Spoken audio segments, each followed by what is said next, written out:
They called it a 12-year ongoing criminal enterprise. Do you have the key to the safe or the key to the warehouse? If you don't have one of the others, introduce me to the guy that does. If you can't, I'm not interested. I tied her to an anchor and threw her overboard alive. All the guys are in jail. The plane's confiscated. The weed's gone. All of a sudden, we get a phone call. How'd you like to work for the DEA? It's not about who is a rat. It's about who hasn't ratted. Everybody in here is a rat. Because you're clinging to mores and values that died a lifetime ago. Because I was born on a farm in Wayne, New Jersey in 1957.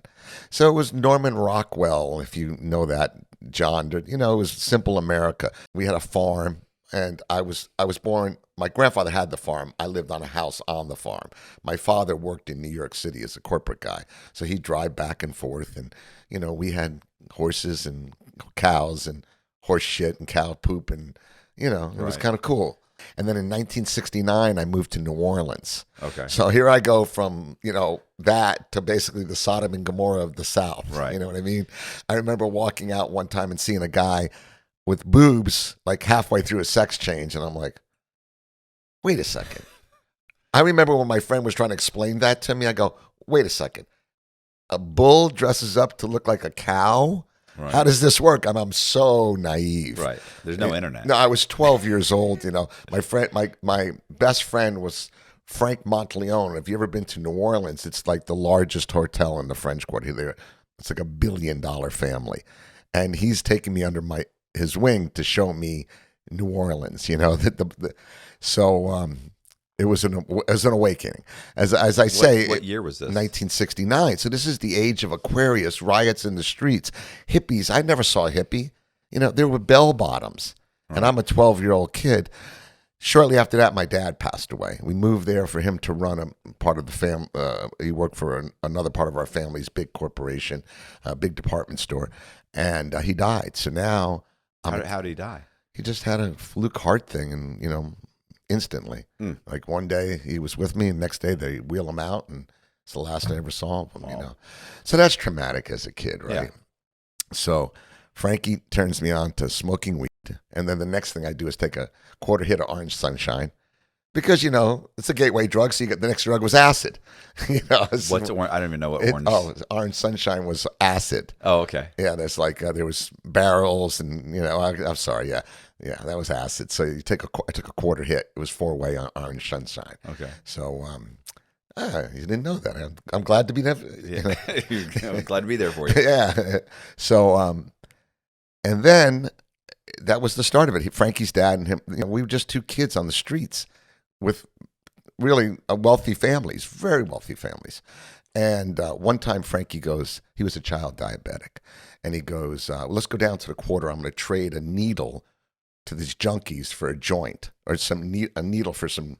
And I walk back, and I'm in the back of the French Quarter, and this dingy 300-year-old building, and there's a guy laying on a table, and his shirt's off. He's got a pair of bell bottoms on, nothing else, and a peace belt buckle, the old peace signs back in the hippies days, and he's got a burn on his chest from a cigarette because he's kicking heroin. And they took him to the hospital. The hospital kicked him back into the alley. There was no understanding of, you know, he's a junkie. Yeah, there's no rehabs. Right, the guy goes to light him another cigarette. I'm 13 years old, and I'm looking over going, this isn't going to end well. Yeah. There's a woman walking around with nothing on but a pair of underwear and a little wife beater T-shirt with her boobies moving. I hadn't seen boobies yet. I mean, I saw National Geographic. Right. I hadn't even seen Playboy. And Frankie trades the needles and all that. One needle for one joint. As we walked out of there, I go, he isn't the business mind here. You know, right. I may be naive, and that was the start of my entry into seeing the seedier side of the world, the drug world. You know, and we moved. So my mother decides to move us from New Orleans to get for whatever reason. She was from New York. There was more New Yorkers in Florida. She felt that Florida was a better place to go against, you know, drugs and crime. She moves us to South Florida in 1973. Well, that was exactly out of the frying pan. Yeah. So the next thing I learned about is marijuana and smuggling, and people. You know, the whole world just exploded right at my feet. You know. The drug business just exploded right underneath us. It was as if you took us to, you know, the San Francisco gold rush or Palo Alto, in the Right. 70s. It was just everywhere. I went from a kid that could roll a joint to seeing bales and the rest, At that point, what did you like? How were you? You're saying you were introduced to it, but how was that introduction? Is it like you knew a guy that knew a guy, or Well, so here's what happened. So me and my little brother, my father had passed.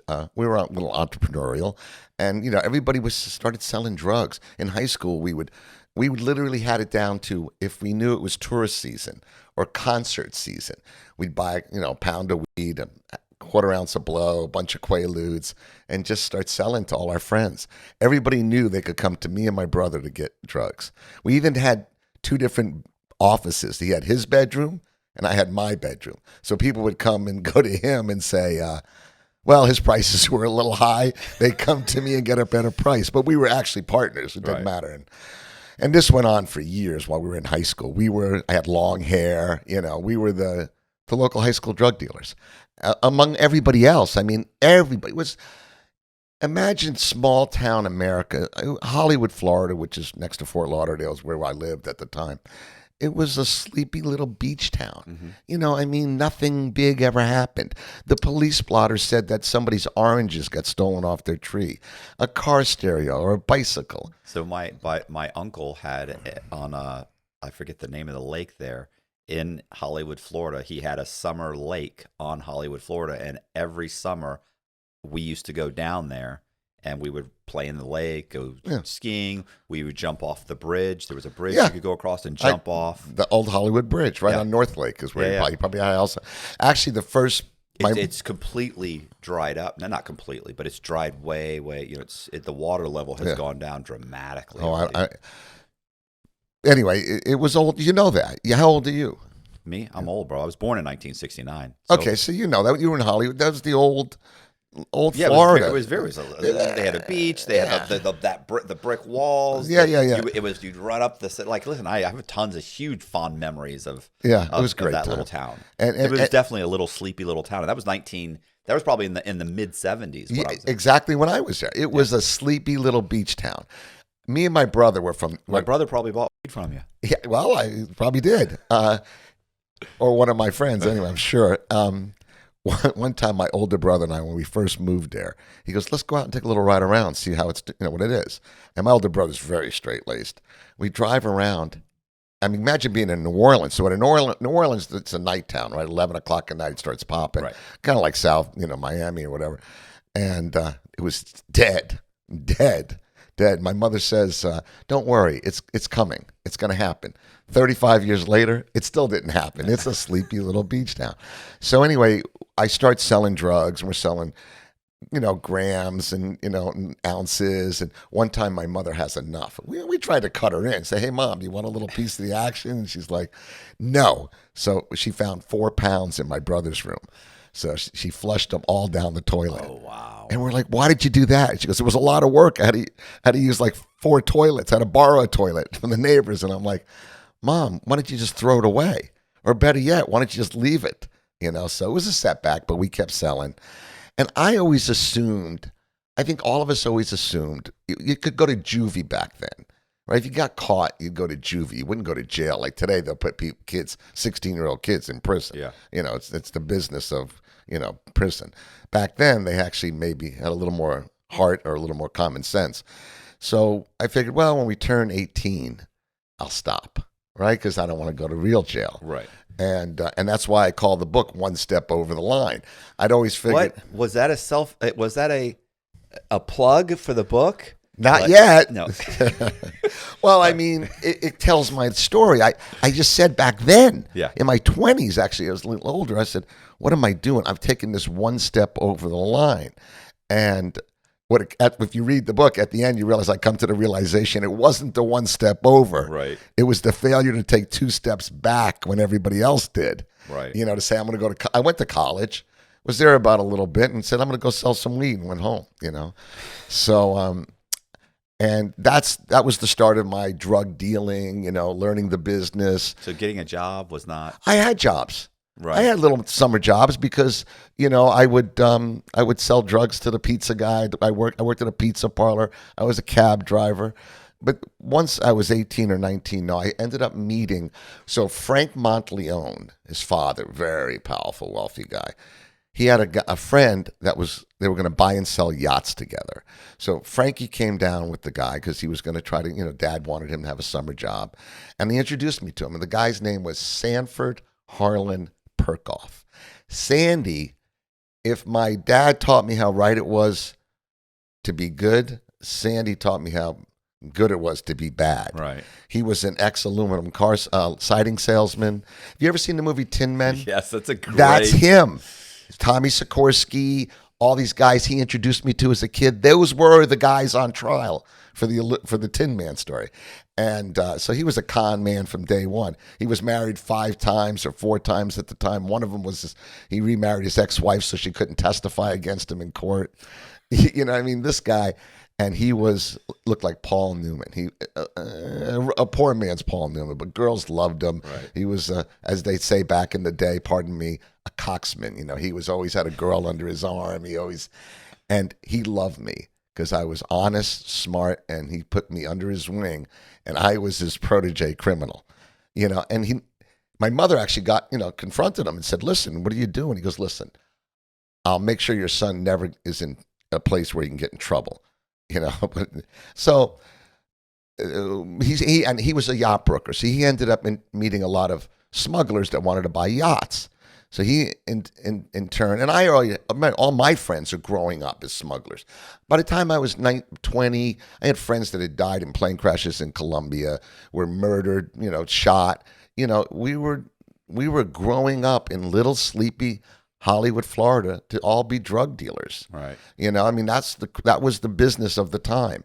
A good friend of mine, Randy Lanier, who, he did 27 years, famous guy, says the same thing. He was doing construction, and he had some weed, and all the construction workers wanted to buy from him. Well, if you can, it's Right. it's a natural progression. You're going to do it.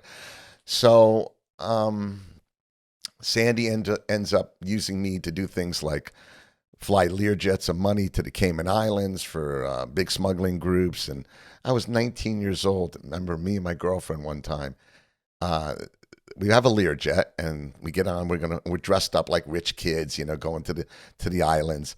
And we used to always, when Sandy and I would go alone together, eventually it got too hot. They didn't want to go to run the money. So they said, let the kid go.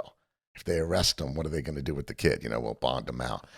They paid me $1,000 to fly $1.5 million to the Cayman Islands on a Learjet. And if you're 18 or 19, you're like, ton of money. Ton of money. It's like $5,000. It's a chunk of money now. Right. Back But then, not only that, you're in a Learjet. Yeah. How cool.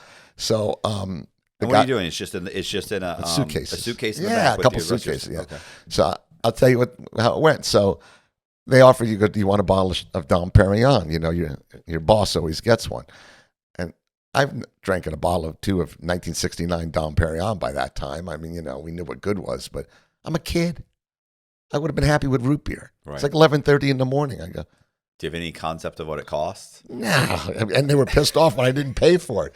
It turned out I was supposed to pay the guy for it. I didn't know. So we get, as an example, we get to the Cayman Islands and they pick us up we go through customs. So there's like Air Florida, one of the airlines walking, the people all diving.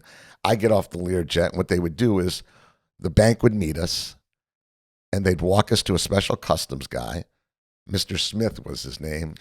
I remember he had gray hair, perfect, pop the suitcase to see the bundles of money, go, welcome to the Cayman Islands. Right. And off we go to the bank. And then I leave the money. I remember one time they were pulling all the money out.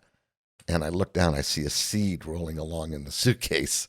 So I let my finger go like that, ate the seed, because not that the bank would care, but let's keep it, Right.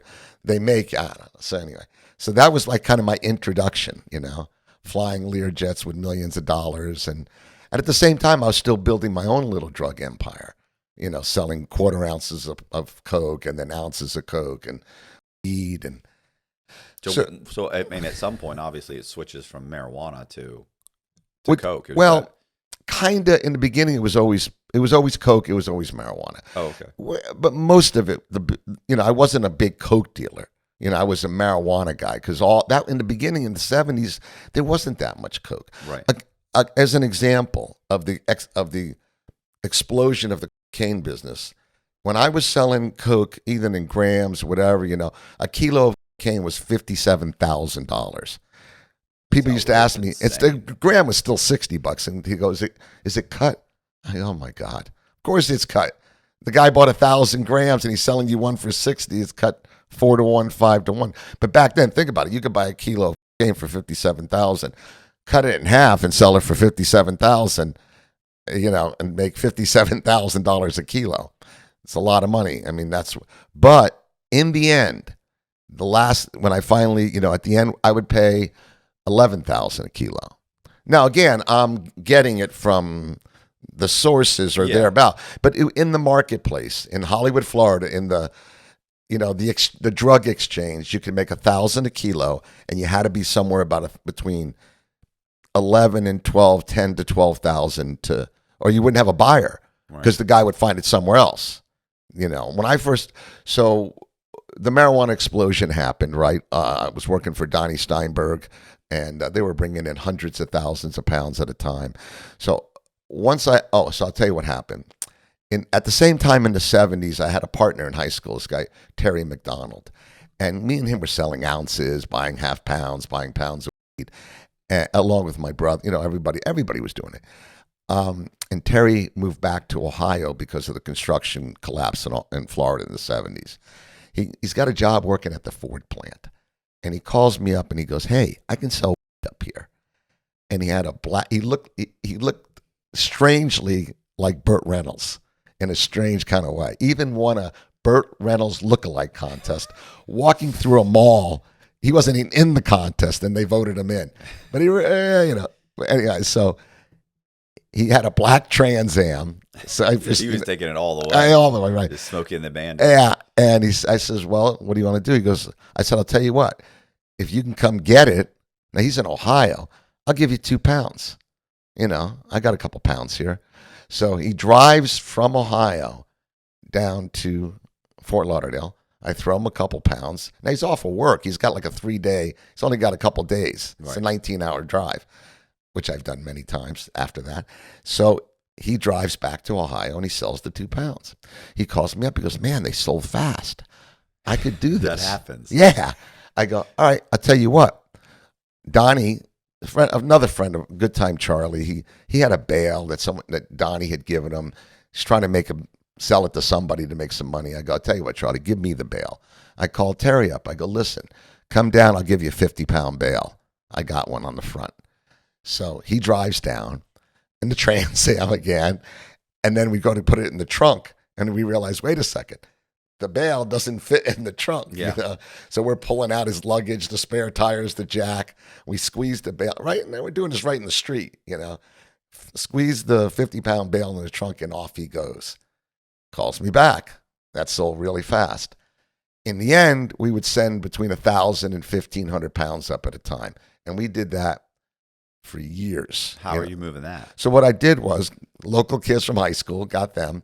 I bought 3 or 4 trunkers, what I would call trunkers, like a big Bonneville or a Caprice Classic. We didn't do Cadillacs or Lincolns, too fancy, but something like that. The kind of thing that could hold 300 or 400 pounds, right? Or 2 golf bags and the 2 golfers, It'd hold about big. And we put these kids in it, 20-something-year-old kids, in what looked like grandma cars, and then we put air shocks on them. So the air, air shocks basically you put air in it and it levels the car off, right? Because you got 300 or 400 pounds. I don't want a guy driving down the street dragging the ass of the car. Yeah. So we'd put those inside the wheel well, so people could pull up. They'd fill the car, drive to the local gas station, put a little air in secretly, like they're filling the tire. And we did that so much that we had to rent cars. Sometimes we didn't have enough cars. So I would go to National Rental Car or Hertz, rent a couple cars, put the air shocks on them, load them with weed, and send them up. So we just had them going back and forth, 300-400 pounds, 1,000. Right. Usually what I try to do back then was a pound of weed for me was $240, $245 a pound for Colombian. I would try to get 1,000 pounds, put down $70,000 or $80,000, and secure it. I had a good reputation of a guy that can get it done, and then we'd run it up. Terry would sell it all. We'd pay the guy off, and then go find another load. You know, because remember, it's not like you can go to Walmart. You have to wait for a different smuggler. You know, every smuggler is trying to do his trip. They plan it, it fails. You know, there's no. It turns out there's no organization in organized crime. Right. You know. Did anybody ever get pulled over and searched? Because back then they weren't really doing that. Right. They weren't. Well, we were worried about it, but no. One time we had my friend's sister driving. She blew a drive shaft. The cops came up to see what was the matter. She told them. They helped her tow it to a shop where she had a drive shaft put in. I had another friend of mine, Dude Bob, Dude Bob's in the book, and he's still working today out in Oregon, though, in the illegal market. But he got pulled over twice, and he used to drive a Volvo, like a 240 Volvo hippie, Grateful Dead T-shirt, hippie with a Grateful Dead sticker on the back, and both times he talked his way out of it. You know, like if it was me, I'd go, wait a second, where's this guy headed? I got pulled over and got busted. I don't know how everybody else got away with it, but you know. So anyhow, that's how it kind of started, just moving the weed, and then. How long did that go on? Well, so when I got busted in '88 for. But this is still we're still in the late 70s. Yes, now, late right? 70s, early 80s. So when I got indicted in Ohio, they called it a 12-year ongoing criminal enterprise. So I got finally busted for the last time in '92, and I got charged with RICO. Right. Well, let's go back. Let's stay. Yeah. So going back, we're in the early 80s. We're in the early 80s, right? How much money what were you making? Well, on 1,000 pounds, I make about $40,000. Okay. So, you know, I try to do, but here's the thing that a lot of people leave out. Marijuana is a crop. They harvest in October. So we'd have 4 or 5 good months. And then in the summertime, all that was there to sell would be the weed that didn't sell, you know, or the dry stuff, or the, you know, it was always, you know, in the summertime it was always weed. It wasn't the good stuff. It wasn't fresh. Right. So we'd end up getting to a point when we had no weed to sell, right? The country was dry. Right. Florida was dry. Florida's dry. The guys say the town is dry. Yeah, well, it's dry, you know. So, and Coke started becoming more and more prevalent because it's cause and effect, you know.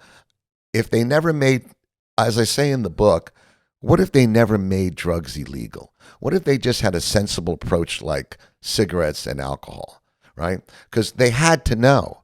They had to know that just 50 years earlier, that prohibition built the mob. Right. Right? I mean, there was blood in the streets. Vegas would not be here today if it wasn't for prohibition. Right. There's no way the mob would have been able to make as much money as they made without prohibition. So now you go 50 years later, you've built a system, right, where the lawyers are making money, the politicians are bitching and moaning about it to build more support for themselves.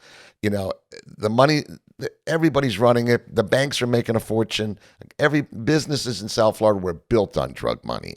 I know many a business. I know guys that were smugglers, got out, bought real estate. I ate in a restaurant the other night with my wife on Hollywood Beach. And I said, this used to be owned by a guy I know. He was a smuggler. He made a bunch of money and bought the whole strip and then got out. Yeah. So I've heard that, you know, that they talk about that in King Cowboys. You know, they talk about like half the city was built on. It's true. Yeah. True. I'm telling you, even if you just went, I used to go into a sub shop with a couple $1,000s in my pocket and order lunch and try to find a way just to pull a 20 out. Right. Everybody had pockets of cash. So what happened is it just, as they put the blockades up, as they made it harder and harder to get in, cocaine became a much more profitable thing. And for people like me that are basically, you know, weed guys that are selling blow, imagine like ants, right? We were all little ants. And if we weren't selling weed, we were selling blow. If we weren't selling blow, we were selling, you know, we were trying to do something. Every day you're trying to do a move, right, trying to make some money. Even as big as I was, you know, there was times I didn't. I just said, well, there's no money around. I'll just go jet skiing, right, you know. But we're always trying to do another smuggling trip. Everybody's always talking, hey, I got this here, I got that there. Can you get a boat? And, you know, it's all a lot of planning and nothing happens. So when it does happen, everybody jumps in. But there were times in the heyday of pot smuggling, I go into a room to be 40, 50,000 pounds. I take my pocket knife. I have one pocket knife. I cut open the bales, look at the weed, mark what I wanted, leave, send my crew back to load the cars, and we'd head out of town. I mean, there was weed, that was everywhere. And then it just slowly started turning into cocaine. The weed was still there, but the cocaine was just proliferating America, right? There was crack. In the end, there was crack. But, so we, the coke, like I said, it was 57,000 a kilo. It started coming back down to 30, 20, started becoming a product where, people are, it's becoming mass. It's becoming big enough where it's becoming a marketable product in bulk. So back to what I would make. So I'd make about 40,000 a run, and on kilos, one time we ran 10 keys up to Tennessee with a friend of mine. I fronted him the keys. We moved them up there. I made 10 grand. I made 1,000 a key, which doesn't sound like a lot today, but in 1980s dollars, that's a lot. I mean, I used to go auto racing. I used my money to go race cars. It was 6,000 a weekend.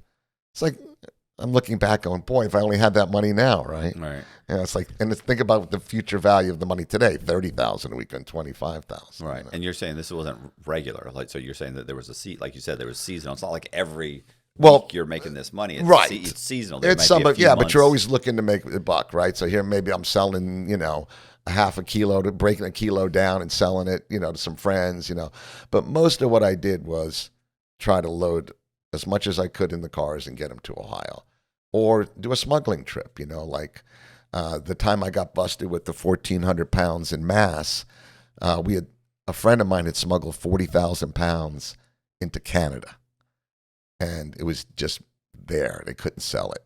So one of my other friends says, "Hey, we're going to smuggle this weed back into America from Canada." And I remember thinking, what? They smuggle weed into Canada? And what? You're smuggling it from Canada into America? I was like, that makes no sense. But they're going to pay me. So on that deal, my friend had a seaplane. And I'll tell you the story about the Canadian thing because we're on it.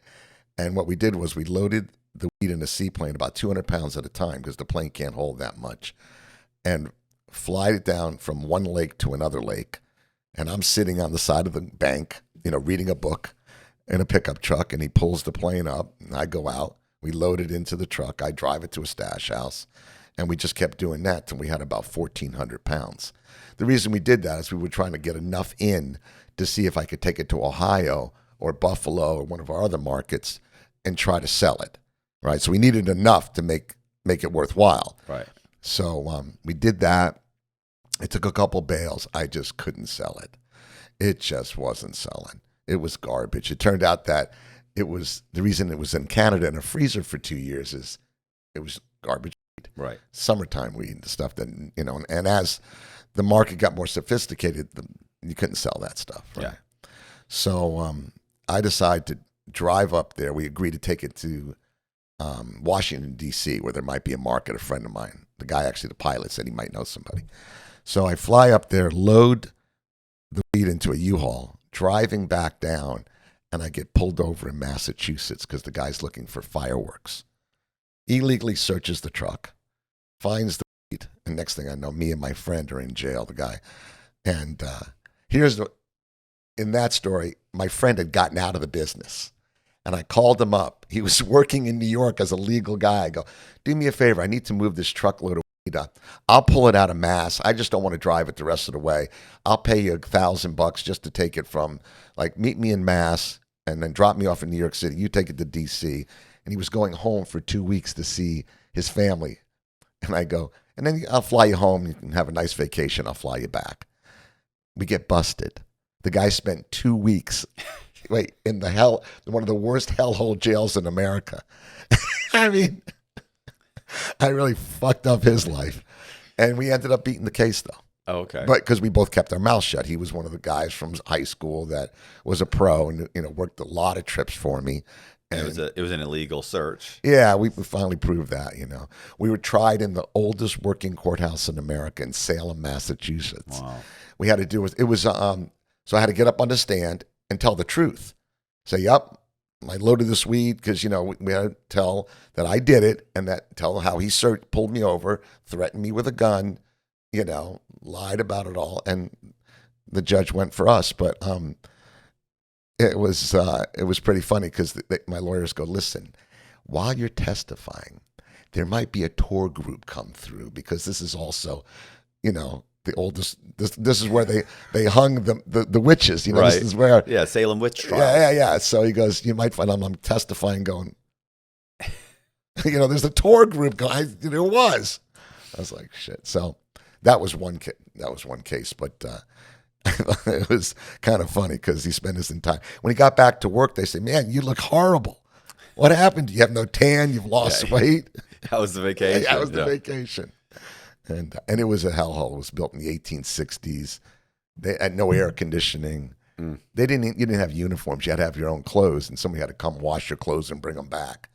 It was not like federal prison or even state prison like you would think. It's funny you talk to these guys that were locked up in like the 70s and 80s. Like they had money. Yeah, they had cash on them. They had they're smoking cigarettes. They have cash. They have their own clothes. They have cigarettes, right? Like in the movies, say, there's no cigarettes. Yeah, there's no cigarettes. They're all non-smoking. You get to trade two sides, and for a main kind of thing. We used to be able to trade candy, stamps, envelopes, food, but there's no cigarettes. So I beat the case in '88. We beat for illegal search and seizure, and we're in this little courthouse, right? And I've got my high-priced lawyers from Miami. I $80,000 worth of lawyers, and again, so people understand. In 1980, today that'd be $250,000 worth of lawyers. That's a ton. Yeah, and and like an idiot, I actually paid the $80,000 in cash. Right. Yeah, because I said, So here's a story I'll tell you. I'm in jail. It's so funny that, by the way, that the lawyers would even accept that. Like now, listen, like when I went to pay my lawyer, I had to pay, like the first time I got in trouble, I paid like $75,000. And I mean, he was like, listen, like I can't I had a fraud case. He's like, if this is illegal money, I can't. So I was like, no. He's like, because if this gets linked back to anything illegal, he's like, I can't touch it. I was like, I'm going to have my father write you a check from his money, And when was that? What year was that? Yeah, this was in 2000. I was like, I'll pay my dad back. Right. In the 70s, I know guys that traded kilos and bales to lawyers. I had a lawyer call me up saying, listen, I got an issue. I go, what's that? He goes, I got a closet full of weed that this client gave me. Can you sell it for me? And I go, no, I don't want to. I'm not getting into the middle of that. So here's the story. I'm in this jail in Massachusetts. I can't say it well. And it's a hellhole. It's built in 1863. The cop is taking us from the court. We got arrested. We left for 5 days on a roadside. So just so not to go back, but the name of the chapter in this book is Why I Never Work on a Holiday. Because I always had a thing where I wouldn't work on a holiday or my birthday. Why? Because I don't want to equate 4th of July or my birthday with being in jail if I get busted. So it's 4th of July weekend, and these guys go, Kenny, you got to go up and move the load. I said, I don't want to work on a weekend, but I'm a team player. I get busted July 1st, me and Ricky in this driving down the highway in Massachusetts. And fireworks. Yeah, he was searching the truck for, it turned out Massachusetts had made fireworks illegal, but New Hampshire hadn't. So the cops were looking for people transporting, anyway. So we're in this jail, and I mean, it's a hellhole. I mean, it's hot, it's the cop's driving us there. He goes, hey, guess what? Where you're going, there's no flushing toilets. You have to shit and piss in a bucket and take it down and dump it. I get there. Thank God the stainless steel model I just got in. The one, the sink toilet combo. Yeah. Nice, right? In comparison. Right. And I go, man, and I'm in a cell that's for 2 people and there's 4 people. And I'm the new guy, so you know where I'm at. Top bunk, right? New guy always gets the top bunk. So I'm sitting there and the ceiling's like right here, and right here is a big rat hole. Shit, anyway. And a light bulb.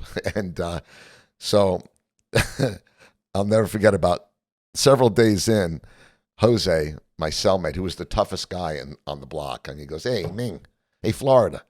He goes, you ain't taken a shit since you've been here. I didn't think about it. So in the middle of the night, I kind of sneak over to the new stainless steel, and I hear Jose yell like halfway, Amen, man. Like Gracia Senior. So that was the big event, kind of. No showers. I don't remember ever seeing a shower that I was there for 2 weeks. I don't remember that they had a shower. And finally, one day, my brother comes with the bond. I make bond. We have to go to court, and they bring us down to some little place. And this is AIDS. This is when AIDS was hot. They go, you guys better shave. The guard goes, before you go to court, this is your one chance to get for bond court. And they give us these disposable Bic razors that belong to somebody else. And we're like, nah, I don't want to do it. And the guard's going, dude, you're going up for your bond hearing. Your one chance. So me and Rick shave with some other guy's razors, and we go to court and we get bond. I call my brother. I go, I got $80,000 bond. 40 for me, 40 for Rick. Go get the cash and come up here. I'm sure they don't take a check. So what happens? He goes to Florida. He gets $40,000. He goes, I got that right now. I can get you out. I said, no way, man. It's 2 men in, 2 men out. I promised Rick when we got in trouble that I would make sure he was safe, and that we were getting in. If we get in this trouble together, we're getting out together. He goes, I can get you out right now. We'll come back for Rick in a couple of days when I get another 40 grand. And I was worried about them saying where'd the money come from. Right. And it was coming from my living room.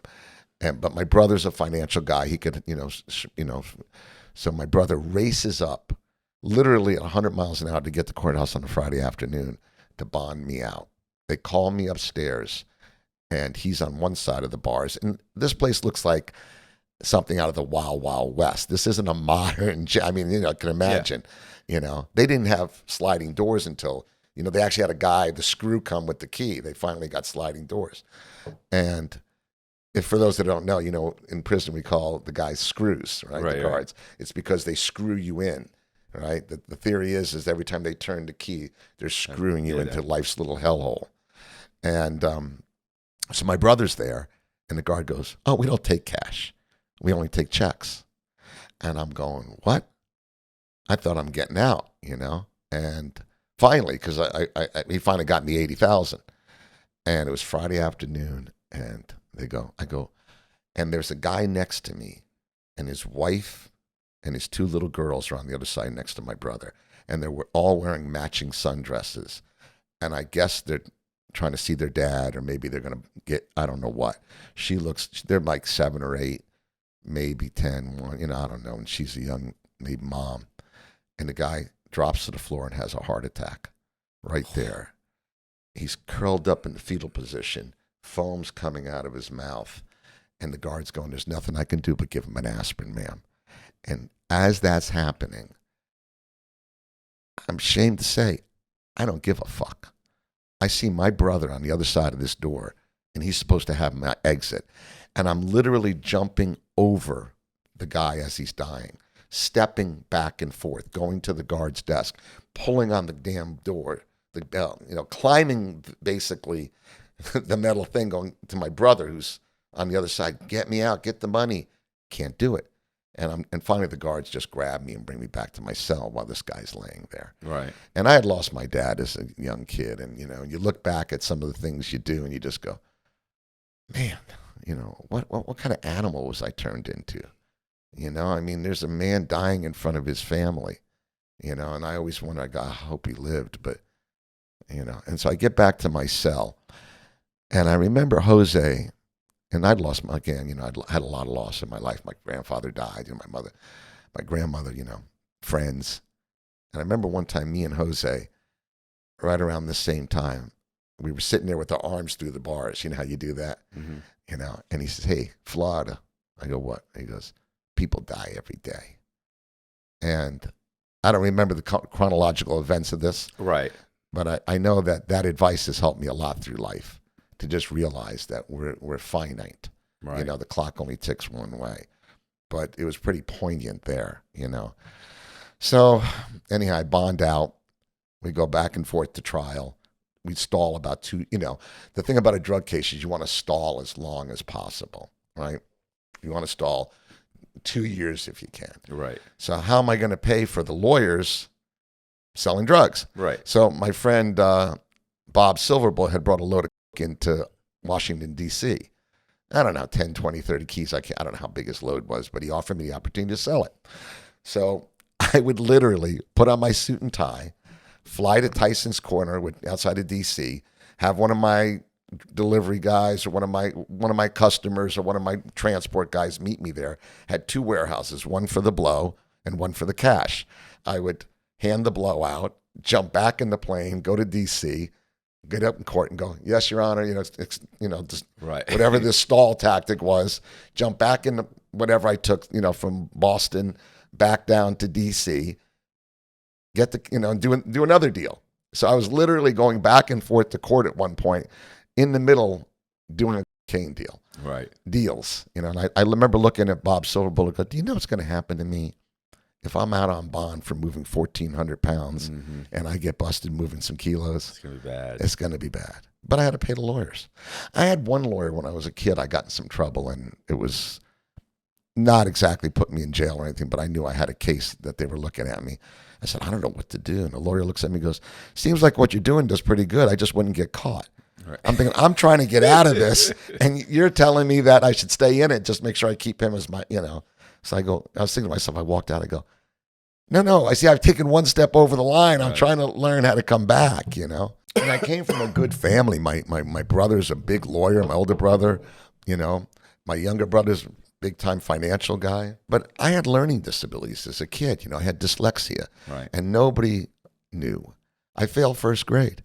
I mean, how do you fail effing first grade? I failed first grade. You're right? Right, but I have dyslexia. So, yeah. But here's the thing.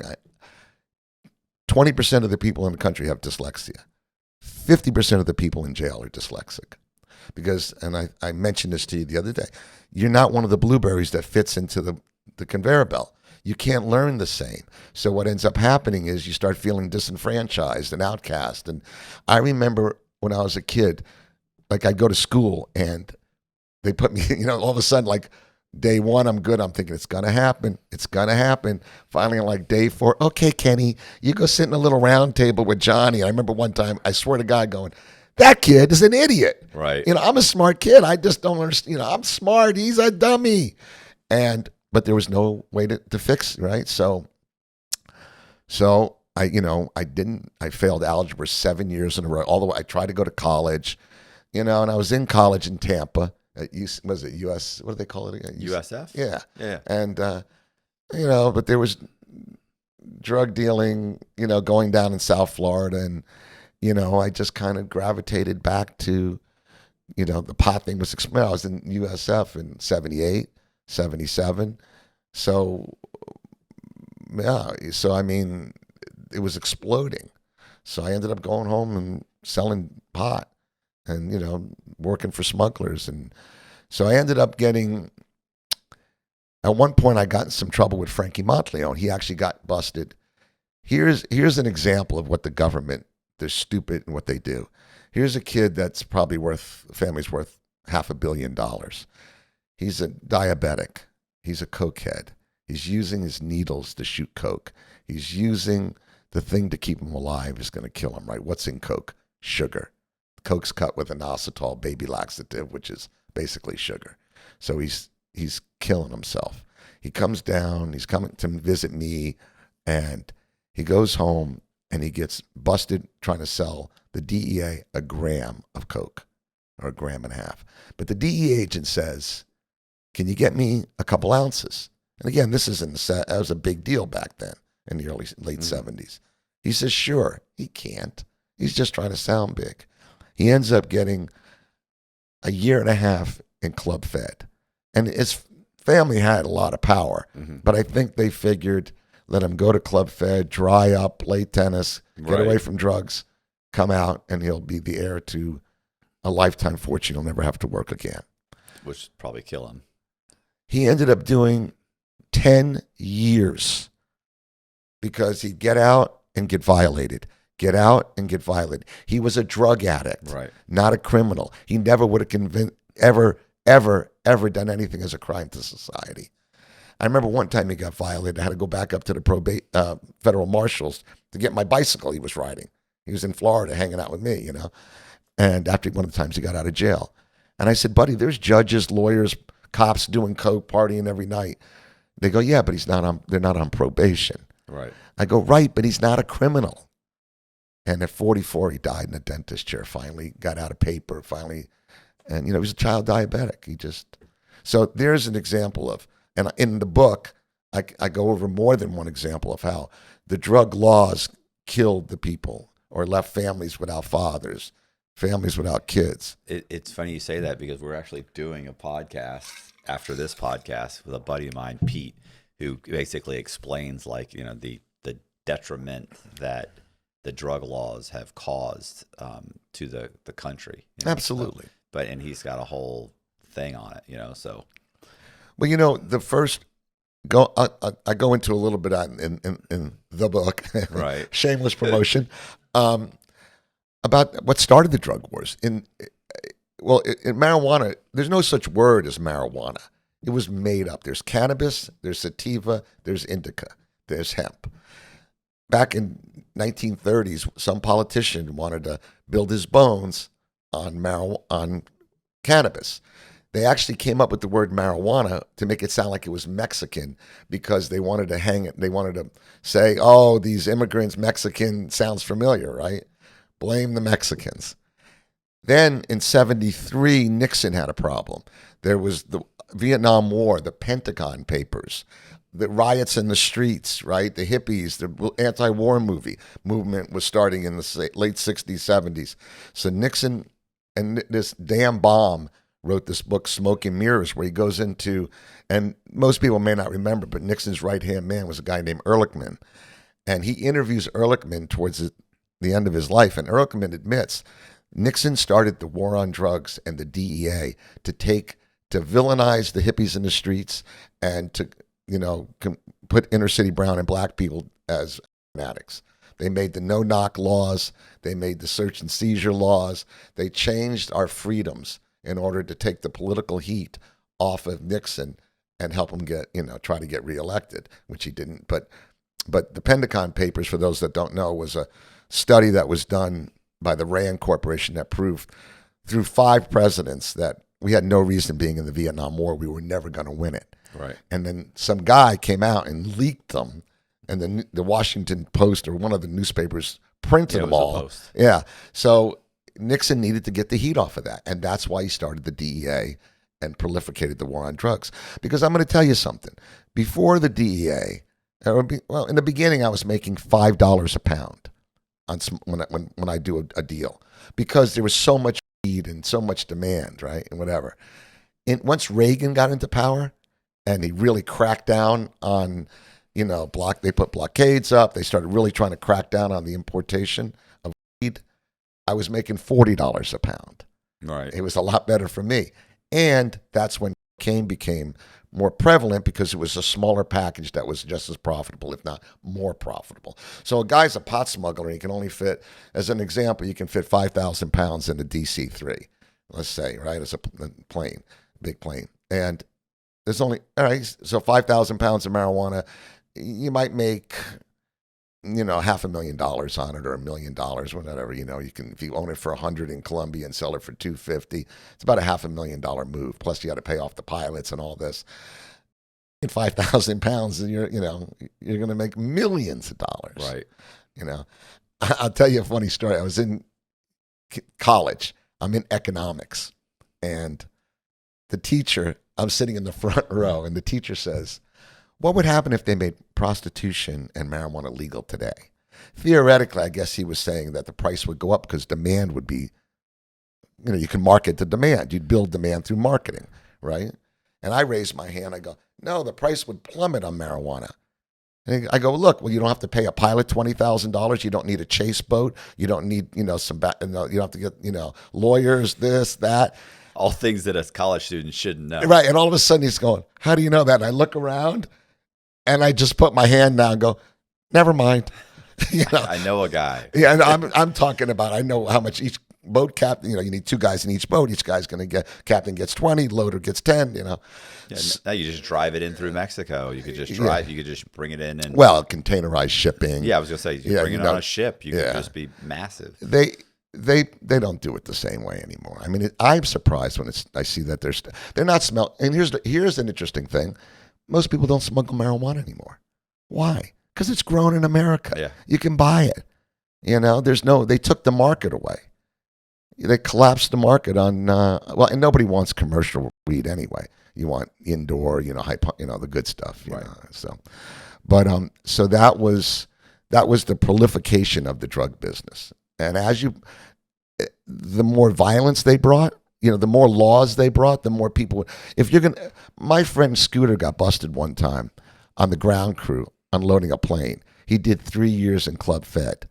In Eglin Air Force Base, where there's no bars, you play tennis, it's a camp, there's no cells, and he went to ground school there to learn how to fly.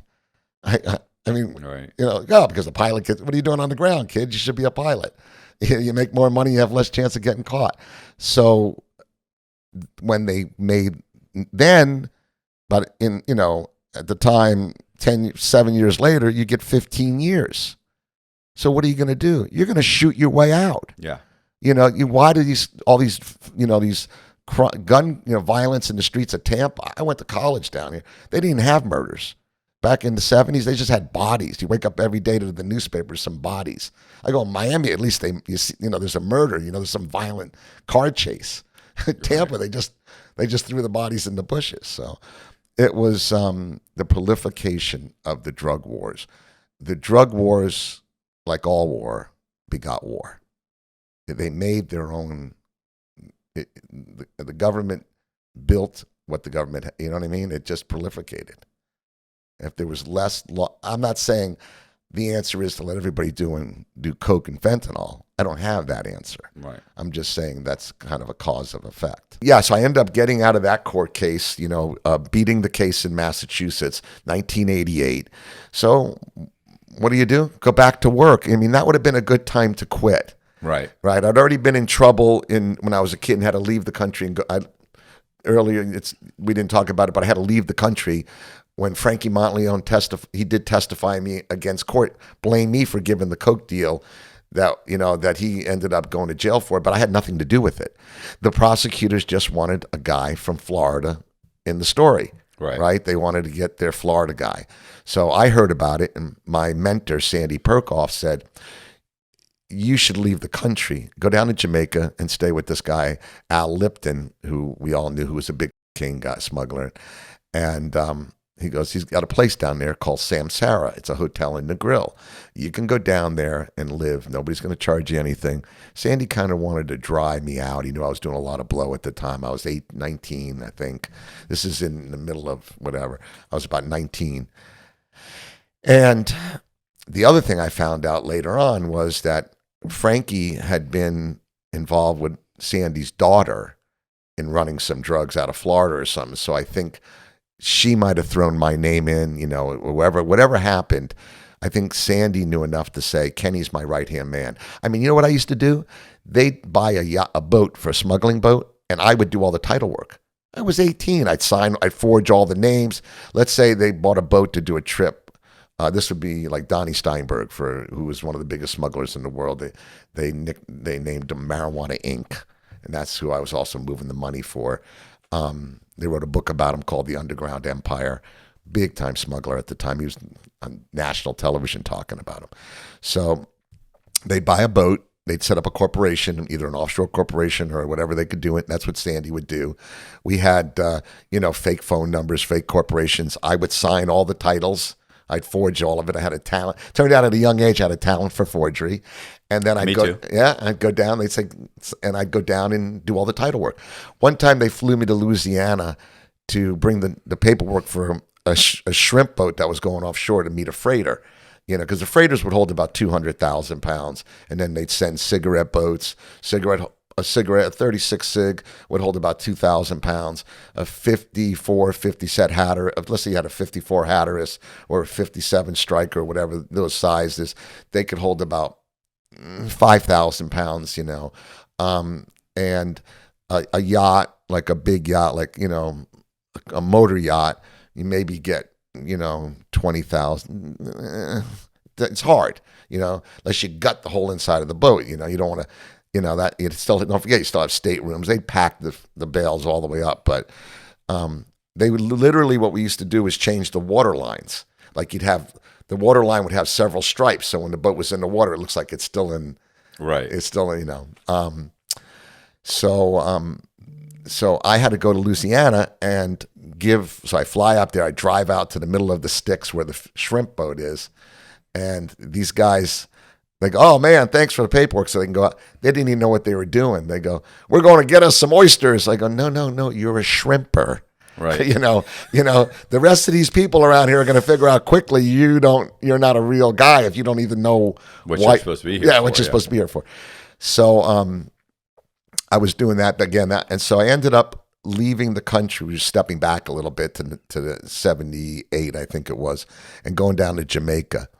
And I started to learn a lot about life.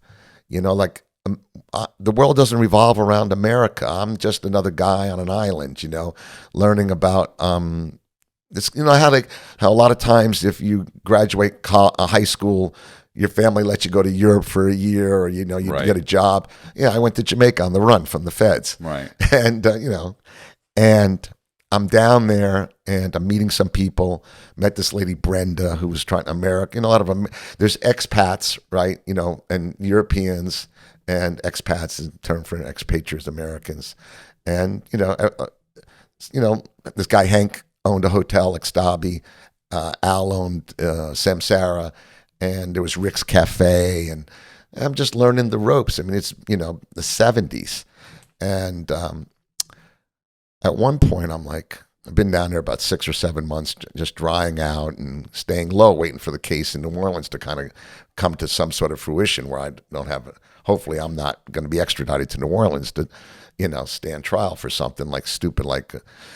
And a couple friends of mine come down, Bob Silverbullet and a guy named Big Jeff, and we all start talking. And they're going to do a trip. They've lined up. Bob has a plane, and he had his own landing strip in Central Florida. He had you could buy a house on an airstrip. So Bob had, been a smuggler for a while. He used to live next door to me. Bob was my next door neighbor for a while. We used to live in these trailer parks in downtown Fort Lauderdale. Me and Bob each had a trailer next to each other. And like Donnie would pull up to the trailer in a Rolls Royce convertible or a Ferrari to come talk to me about something that I had to do for him. I'm like, this isn't going to be this. No, Right. Don't pull up to my trailer in a Rolls Royce Corniche convertible, But so we all start talking. They go, listen, we're going to smuggle a load of out of here. And I had been, trying to, find something going on down there. And I go, cool, I'm in. And I said, I'll put up part of the money.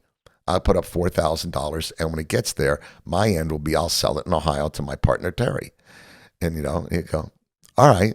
So we do the trip. I leave, go back to America, hoping that I, can make it through customs. I don't know I don't know what they're looking for. So we end up flying to the Bahamas first. They get on the plane, we separate. I've got on like a flowered shirt with a Mai Tai drink trying to go through customs. I used to have this one bright red flowered shirt, so I figured I'd look like an average tourist. And I got back, we got the trip in, and took it all up to Ohio and sold it. So I did my first 600-pound smuggling trip at age about 19. And I was like, Nice. all right. But I never wanted to be a smuggler. Everybody says, because smugglers get busted, there's too many moving parts. Mm-hmm. You have no control over the customs, other pilots, other people. Most of what I like to do is stay within the fingers of the glove, as the mafia calls it, kind of. Do you know him like you know your brother? Most of these guys, we went to high school together. Everybody we were working with, they were friends of mine. My drivers, everybody I sold drugs to. There was nobody really from the outside. Right. Occasionally it happened, and sometimes I got in trouble. I had problems. Like one time, a good friend of mine, one of my good partners, a friend of his says we should go to Miami and buy some weed. There's a guy down there. And at this time, summertime, there was no weed. So I go, all right, let's go down. Let's fill up a trunk. I get down there. I have like $80,000, and the weed's laying on the ground. And 4 like Colombian type guys are standing there. They're all wearing dusters. And I look down. I open the bales. I go, no, sweet's no good, man. I'm not buying it. And the guy looks at me and says, Ming, and he looks at his friend. His friend pulls his jacket open, and there's a AR-15 or an AK-47, one of those two things. And then he smiles. And then the other guys open their dusters, and there's a bunch. And he goes, basically lets me know, you don't have to take the weed, but the money's not leaving. Right. Right. So I have $80,000 worth of weed in the trunk of a car that I can't sell. So, what did I do? I lost a shit ton of money. So that's why you don't want to step out of your normal. But, you have to, in a sense, to find product. Because, someone say, hey, a friend of a friend. So I got to the point like this. People would say to me all the time, people are coming up to me because they knew I was the guy to move the product. Oh, I got a load of weed. I got this. I got this. I go, listen, do you have the key to the safe or the key to the warehouse? And they go, well, no, my friend. No, listen. I have both. I have the money. I have the key to my safe. And when I do a deal, if I'm selling it, I have the key to the warehouse. If you don't have one of the others, introduce me to the guy that does. If you can't, I'm not interested because I don't want to be sent down that same path that cost me. And I knew this. I stepped out of that, but that's the key. So getting into smuggling, you don't have those things, right? You start losing the ability to have control over you. So this pot smuggling deal we had in Jamaica, we did because Bob was the pilot. Hank loaded it. Me and Big Jeff, I sold it, and we did the deal. So that's why I was willing to do that. But normally I try to stay away from smuggling. Having said that, I started getting into auto racing, and auto racing cost a lot of money. And other friend, so one day a friend comes to me, goes, hey, we're gonna kick, I think it was 80 kilos out from Bahamas. I go, all right, I'm in. And it's like, why? Because, the guys are doing it. Right. Hey, would you jump off a bridge? What would your mother say? What would you say? Well, if he lived, if your friend said, Yeah. If your buddy was jumping off a bridge, would you do it? Yeah. The answer is obviously supposed to be no. Right. But, most of us guys would go, does he live? I'll give it a shot. So I live in this townhouse community. Actually, it was right next to Crystal Lake, which is not there anymore, but that might have been a lake. And there's a golf course behind me, which happens to be right west of Fort Lauderdale Airport. So there's a couple ways you can smuggle drugs. One is obviously you bring a ship in and try to just slide it into port, or a plane, fly it in.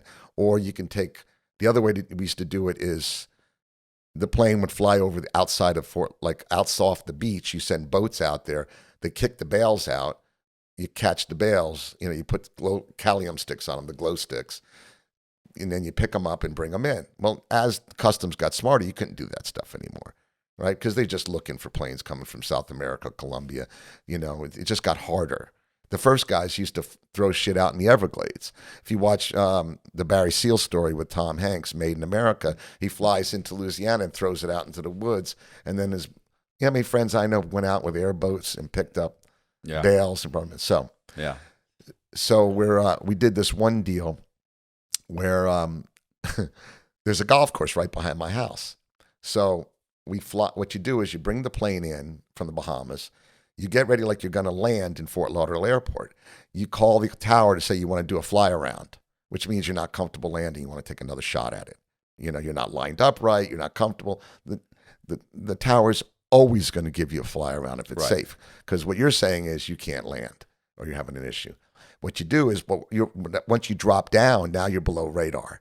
So you just keep going a little bit, and we just kick the kilos out onto the golf course. And two of my friends are leaning up against the trees, dressed in black, because when you're kicking out a package from a plane and it's landing at like 150 miles an hour that weighs like 80 pounds, you don't want to get hit by it. Yeah. It'll break. You can get killed either leaning against a tree because it'll break the tree branches and all this stuff. Anyhow, now we're about 1.5 miles from my house. So Nate jumps in his Mercedes. He's got a big fancy Mercedes. I jump in a pickup truck, one of the trucks that I had or my friend had, and we drive down. The two guys grab the packages out of the golf course. The plane comes up, turns around, and lands legally empty. And we take the two packages. We have the two vehicles. I have the one guy in the back of my truck with his big duffel bag, and the other duffel bag, and the other guy's in Nathan's Mercedes. We go back to my house, pull in, rip them open. I get a plastic bag, cut a kilo open, get a big bag of blow, lock it all up in the trunk, and get the hell out of there. Because we had an 8 o'clock Eddie Murphy concert. Right. And we didn't want to miss it. So we literally went to Eddie Murphy. And he's up there dancing around and is, doing his act. And Nathan turns to me and goes, "You think we should get out of here?" I go, "Well, it's a great show, but you left like $1 million worth of blow parked in your trunk of your car in front of my house. It might be the thing to do, He goes, "Yeah, all right, let's go." So we did that one. And that went good. So I went back, but I was spending so much money auto racing at $6,000 a weekend, and I'm racing with the richest people in the world. Right. And I'm not. I'm a guy that's making a buck, blowing a buck. Yeah. And then you have things happen like $80,000 to lawyers, guns put to your head. I got armed robbed in my house, tied up, and I gave them. They didn't know I had 2 kilos. I had so many hidden compartments in my old house that even I couldn't find one. Right. I had a buried safe. I had another safe in the front that was open, so if you robbed me, you would steal what was in the safe. Right. I had a secret compartment that had 2 kilos in it. So so we decided to do another trip. So this time Nathan comes to me and goes, "Hey, do you know anybody that can load me in Colombia with like 300 kilos of coke?" And I had a friend of mine that had done a couple of years in a Colombian prison and for running some weed. And I go, "Yeah, I'll call him." And we end up going down to Miami, meeting with this Colombian guy. And it wasn't a Viva Zapata, like a cowboy kind of wild guy.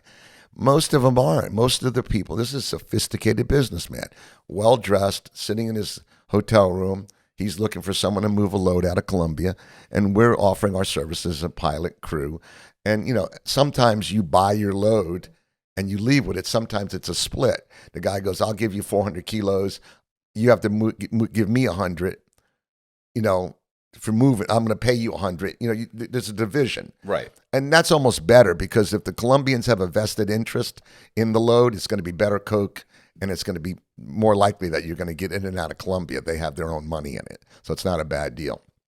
It's the way I prefer to do it. Like in Jamaica, I never give anybody money other than bribing the cops and buying fuel, because if maybe a little bit up front for the load, because if you pay for it, nobody gives a shit whether you make it out or not. So we go to do that deal, and Nathan lights up a big fat joint in the room, maybe to make the guy feel like we're cool, whatever. But I think to myself, no, this ain't good. This is not the thing to do here. This is a business, man.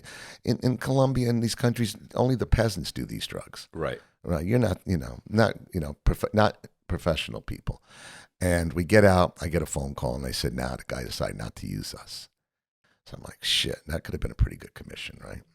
So I get a phone call a little while later. Nathan's like, "Hey, I got a load, and I'm bringing it in. Do you want to do the part of the offload?" And I got my own business. But all the other guys were doing it, Right. And he says, "We'll pay you $20,000 for the night." And I go, "That's kind of bullshit money, He goes, "But I'll let you buy as many keys as you want in Colombia, and a couple, not as many, obviously, because they want, and I'll give you as much as you want to sell at a wholesale price for being on the land cruise." So I said, "Oh, that sounds good." So we go do that again, not far from here, a road in northern Florida somewhere, but we're up for days doing speed. Like, this is what they did. They used to get the crew whacked out and jacked up. And we go out there, and we end up unloading 300 kilos on a abandoned road in the middle of Florida. And we pull it off. We get out of there. But we're jacked up. And one of our guys is related to a guy who's Special Forces Green Beret. And we end up trading a bunch of blow for Laws rockets, hand grenades, Claymore mines. One of my friends actually got busted with all of it behind his refrigerator in Hollywood. The police come, can you imagine the sensational story that was? They had, the attorney general, the police, they have big whiteboards, maps, He'd be domestic terrorist now. Oh, yeah, no, yeah, but And so we're laying on the runway with hand grenades, machine guns. I've never carried a gun in my life. That's not the way I started this. And jacked up on speed. And I'm like, how the fuck did I get here? But I'm cool. I've got my job. My job is to lay down the runway and drive the load out. So we get a couple clicks on the radio, a couple more clicks, time to go, like one click, click, click, click, click, click, click. Right. And then, the code was hang fire. So it's a song, part of a Rolling Stones song, hang fire. So the joke is so then we have Callium sticks, the glow sticks tied to fishing line. And we have these other things called fireflies, which are super bright. And then we have the things that you use if you fall overboard. They're like watertight strobe lights. So me and my buddies on one end of the abandoned road, not a dirt road, but a road to nowhere, I call them. They're all over Florida. Right. Like someone was either going to build a development that didn't work out, or somebody decided to build a road to smuggle a bunch of weed or loads in. There's roads to nowhere all over, because projects that failed or whatever. So he starts running this way, and I'm running this way, and we're stretching out the Callium stick, line with the fishing line and we're throwing the fireflies. What is the firefly? It's a little thing about this big, hooked up to a 9-volt battery that's flashing also. And then we put out the strobe lights. So Nathan turned to the co-pilot and goes, buddy, there's MIA, and I know customs. Let's go. And he said when he turned the plane down and after, click, click, click, the road just went boom. And he said, buddy, it looked like MIA. You know what I mean? What is Miami International Airport. Okay. I'm sorry. Yeah, I mean, we just built an entire runway in the middle of the night in like seconds. The plane lands, and the plane's got the Coke in it, but it's got 6 jugs of fuel, 6 big 20-gallon jugs, because you have to have enough fuel to get from the middle of Columbia to the middle of Florida. Right. And what they do is, on the flight, they had rubber hoses, surgical hose, to brass pipes. And as the plane tanks run out, or they take the co-pilot has to run back, pull the brass out, and stick it in the next jug. And it's feeding the fuel off the jugs through the wing tanks, through the tank, into the engine. So at any point, if any of that had failed, the plane would have crashed. Right. But they pulled it off. At this point, I'm almost blinded from all I had to run about a football field down and a football field back to get to the car, to bring the car back to load it, because you can't have the car on the runway. Right. The plane would hit it. And I'm jacked up. I feel like on speed, and I load the car, but I can barely see because I've been blinded by the lights. And it's dark and it's like foggy, and I'm flying down this road, and all of a sudden I go, I don't know where the plane is. I can't see. I go, don't run into the plane. Right. And I just at the last second, I just slow the car down. And then all of a sudden, through the fog, there's the fucking plane, props going, everybody's standing around, lights, back the car in, we load it up. And then what they had to do is the other crew had to take the jugs, put them in the back of a pickup, because you can't land somewhere with rubber hoses and fuel drums. So, right. So we had brought fuel. We hand crank fuel back into the wing tanks to get the guy enough fuel to land at a proper runway. And then we leave, and I had switches on the dash of my car, so I could literally shut off the tail lights. It's kind of like an old trick that moonshiners used to do. Right. If the cops were chasing you, you want to be able to shut off the tail lights, and more importantly, the brake lights, so they couldn't see any, you can drive. Like the thing in Chinatown where he breaks the one tail light so he can follow the person he's following from a extreme distance. I didn't know the movie. I know the the movie, but I don't remember that part. Yeah. Yeah. It's he just goes up to the one tail. That way, this is the only car that has one tail light, and it's not broken. It's just he breaks out the bulb is still there, right? So it's a bright white light, right. Like it's easy to follow this. I can be 10 cars behind. I'm not. That was smart. Yeah, the cops are smart too. So unfortunately, so we did that trip, and I don't know, not my thing, but I did it because all my friends were doing it, and then we had went back 6 weeks later or so, 4 weeks later to do it again, and it didn't end up the same way. Nathan crashed in Colombia, ball of flames. Ooh. So I lost my good friend down there that day.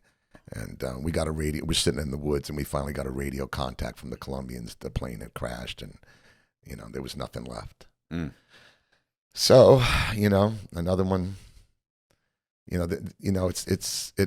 I had a good friend dying in DC-3. Right out of high school, and in Jamaica, I had this lady Brenda who was older than me, and kind of always looked at me like I was chopped meat, it's like Brenda's eye raping me again, and she had a young daughter who I actually ended up dating a little bit, and she was more my age, but Brenda finally got a load out of Jamaica, and I was in Fort Lauderdale waiting, not for her, I was just, hanging out with her daughter, right, and some other friends, and it turned out that, I guess, probably Brenda had a way of like being unreasonable and like she could, had some personality explosions or whatever, but I guess they got offshore. She had demanded to get on the sailboat with her load. She was not supposed to, but she demanded to get on. And at some point they just tied her to an anchor and threw her overboard alive. Whoa. Yeah. And I had to spend time, I was with her daughter because I was kind of hooked up with her. Right. See, it's not a harmless business. Yeah. Yeah, Mike's got it's the same types of stories. I have a buddy, Mike Hudson, who he did a podcast here, but he didn't. I don't think he talks about this story, but they had like a shrimp boat that was full of, and it went down, and he's like one of two things happened. He's like, you don't know what happened. He's like, it either went down in there was a hurricane or a storm. He's like, either went down in the storm with some of his good buddies on it, or he said when they met up with whoever they met up with, he's like, it went bad. He said there were even times where they could give you the load, and there were guys that they'd know that they would give you the load, and then they just follow you, or not them, but somebody else would come up, they'd pirate it, and he said they killed the crew. Yeah, he was all kinds of there were all kinds of little things where this guy ended up dying, this guy got dying, this guy. And he's like, you hang out with these guys on and off for 2 or 3 years, and you think you're good buddies, and then you find out, oh, what happened to so-and-so. Yeah. And it's like, fuck. Yep. There's a lot of, what happened to so-and-so. That's true. So, and then you never really know. You never know. Right. And there's no closure. Like, right. That's the problem. The thing with Mike and that story is that the mother of one of the guys that went down, like, she never, like, he's like, literally 10 years later, she's still talking. She was back then, she was still talking about it. What happened? Did you ever find out? Did you ever heard anything? He's like, they're all like, it went down in the storm. Like, they didn't find the boat. It went down in the storm. But of course, she knows it could have been something else. Yeah. And that's the thing about the ocean. There's a couple stories in my book about me being out in the ocean, and it's not, the ocean is very, very unforgiving. I was just going to say that, unforgiving. It's not it's just very unforgiving. Let me go use them. Yeah. I'll tell you an interesting story. The Adam Walsh story. Yeah. Okay. Well, I've actually met John Walsh. Hold on. Yeah. Do you know the Adam Walsh story? It's nothing, bro. Nothing. You've heard of America's Most Wanted, the TV show? No, but really, have you? No. I knew he was like, because I did the same thing with my audio engineer, and he said the same thing. Yeah. So, John Walsh, his son, he was married. He now does. Well, I don't know if they still do. Yeah, yeah. It's on another channel. Yeah, Americans or America's Most Wanted Criminals. Mm-hmm. And so before that show was even a thing, John Walsh's son, Adam Walsh, was taken one day, just gone, right? He was abducted, abducted. He's out playing, whatever. They think they know the guy who did it, right? They eventually, I can go into, in detail. I'll tell you the story in detail if you like. Oh, okay. Do you want me to go into it in detail? Because I can. It's or just broach it. Yeah, just go over the basics, right? Yeah, okay. But for the camera. Yeah, for the camera. Yeah, not for Cole. So at the one point in Hollywood, so anyway, It's a tragic story. Yeah, so let's just say that exactly, a tragic story in Hollywood, Florida, and a place where I grew up, where I used to say, like, the biggest thing that happened was somebody's bicycle or an orange got stolen. Um, one of my friends was close friends with John and Reve Walsh. What had happened was Adam was in the Sears Mall, which is the little mall in town. Everybody hung He's like out. 6 or 7 years old, right? Yeah, he was 6 years old, and he was abducted and eventually found dead, decapitated. I was walking into the mall that day. Little boy, like the cutest little boy. Just so fucking innocent, such an innocent, not that anybody's got it coming, but I'm saying, like, just doing what every kid anywhere he was playing does. with this video game or something. His mom had left him for a minute, and I know there's a lot of detail to the story. It's another show, but so anyhow, we're in the mall, me and my friend Lee, and what we're trying to do is go buy one of those planes, which again, if you're not our age, you wouldn't know, but planes they didn't have remote controls. They had like a string, and you would fly it like on like a kite, and it had a little engine and just go around in circles.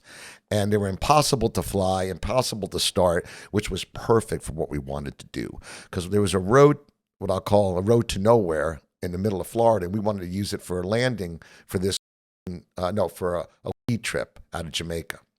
And me with my friend Kelly. And Kelly and I, through the years, we'd partner up. Like, me and Kelly were partners for a while, and me and Terry were partners for a while. All the guys from high school would do different, Kelly actually introduced me to my first wife, Karen.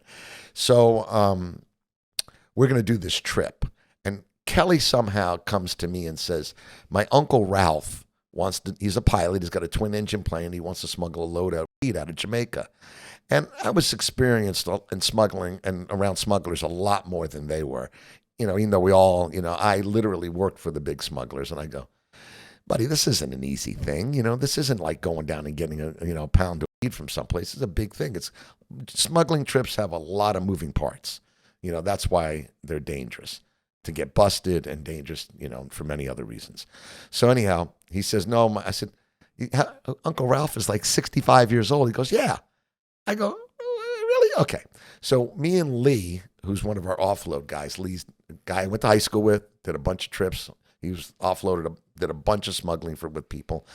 We go down to the mall to buy the plane, the decoy, what we're going to use to justify why we're sitting on the runway, scoping the runway out, or the road to see if we can make it into a runway. And I run into Reve Walsh and some few other people I know, and they go, have you seen Adam?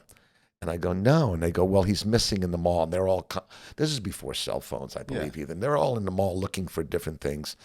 And I go, can you go to David Park, which is right across the street, and see if you can find Adam? I said, well, we're going to go into Sears to try to buy this plane. We'll look for him.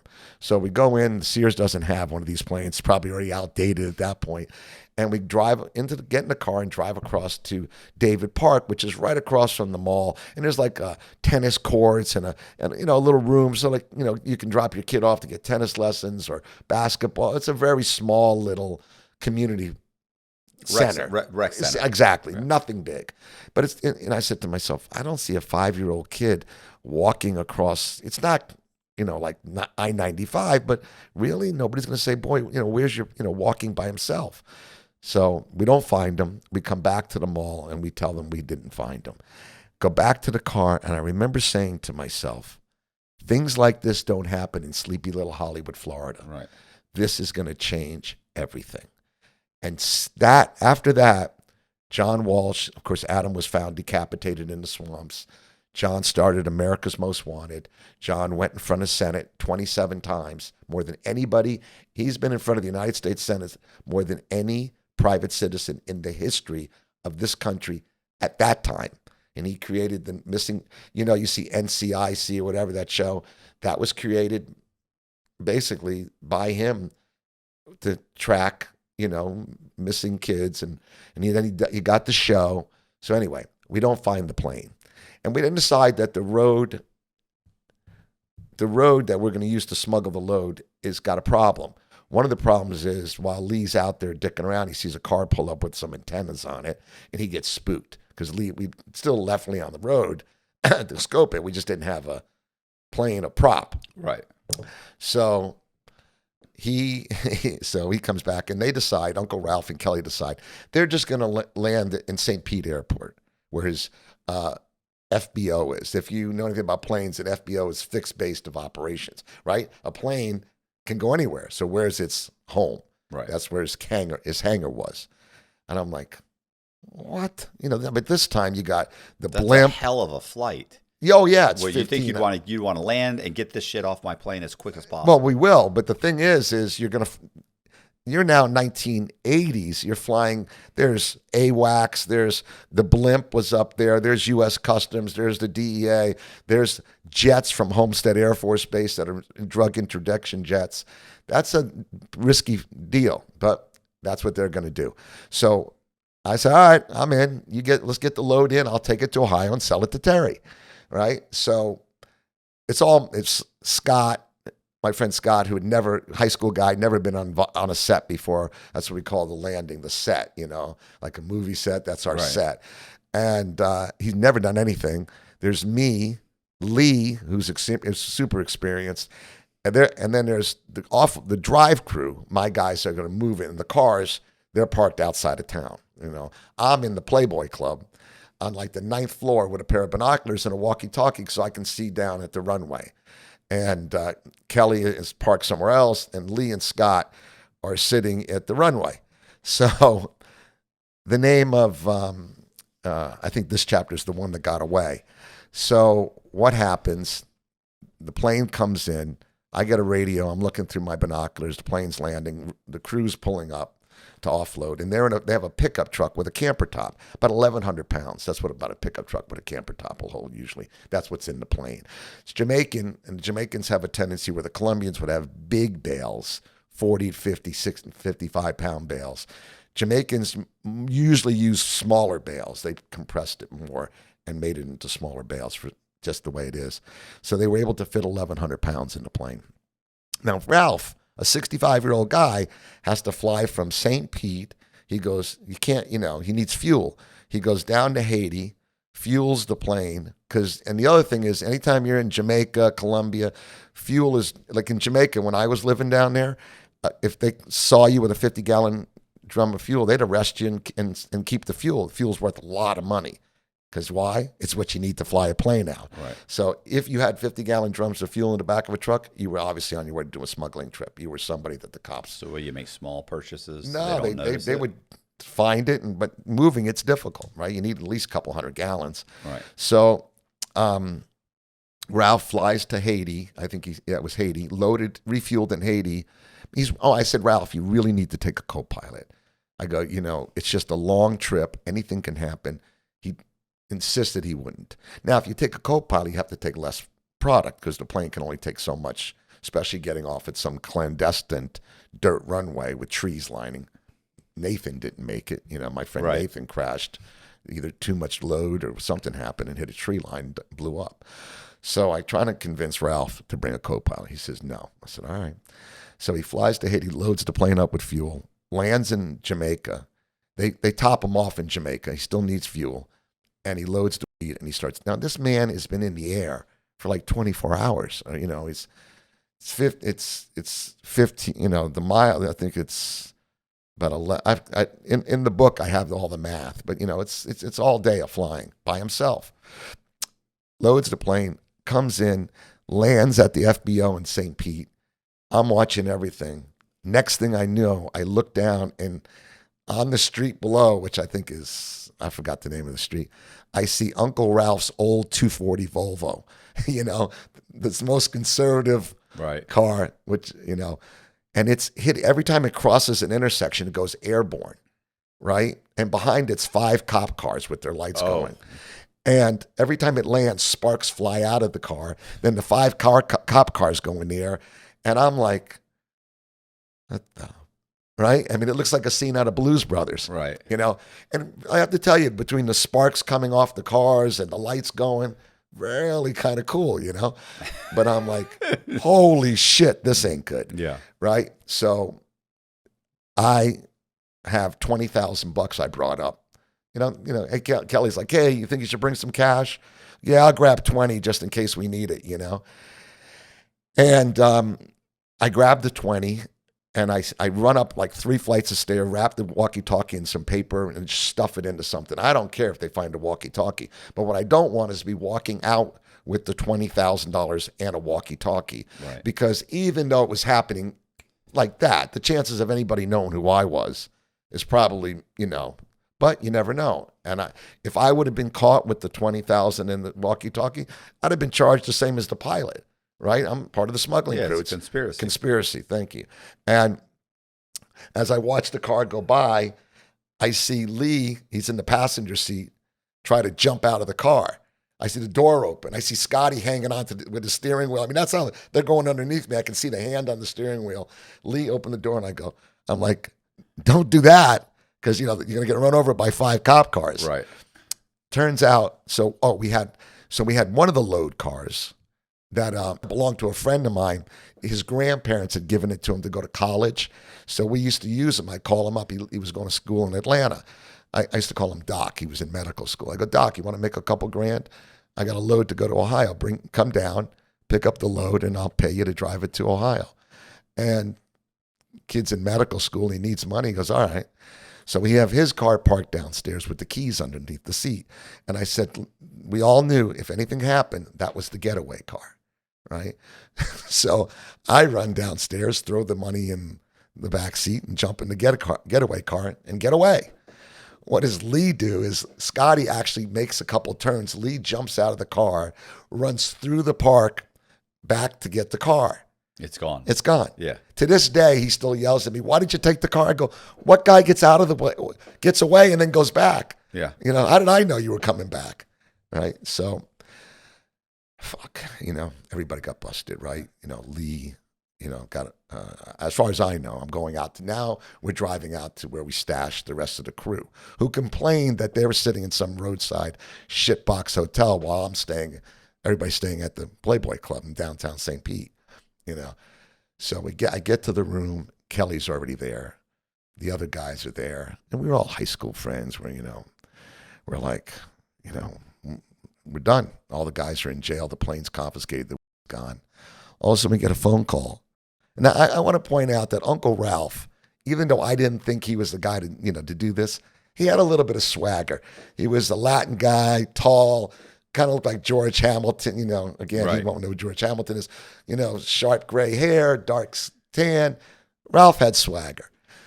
What Lee and Scotty had done was unloaded the entire plane in less than 2 or 3 minutes. Because when you got adrenaline going, you will move 1,000 pounds in about 3 to 5 minutes. They throw it in the truck. The cops come. So they jump in Uncle Ralph's Volvo and leave. Oh, so they didn't get the load. Right. Leaving Uncle Ralph with a pickup truck full of weed and no way to get out of the airport. So he says he jumps in the pickup truck. I mean, if he had been more experienced, he may not have done that. But since he knew nothing else and drove it right out of the airport, called us up and said, I got the load. Where do you guys? So we brought it back, loaded the cars, shipped it all to Ohio, and made the money. The only person that got busted was Scotty Bayless for driving the car. They got a year for alien smuggling, they said he did. So he had to do 1 year.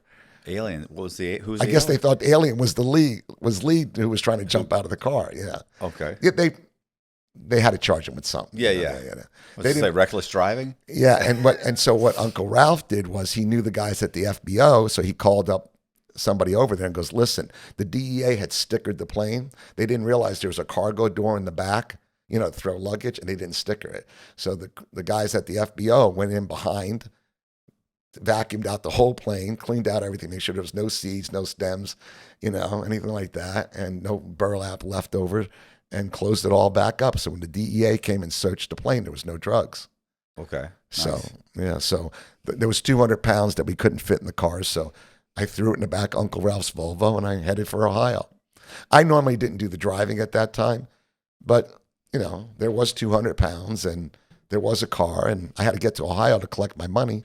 So I drove it up. That was one of the last times I'd ever, other than the 300 kilos.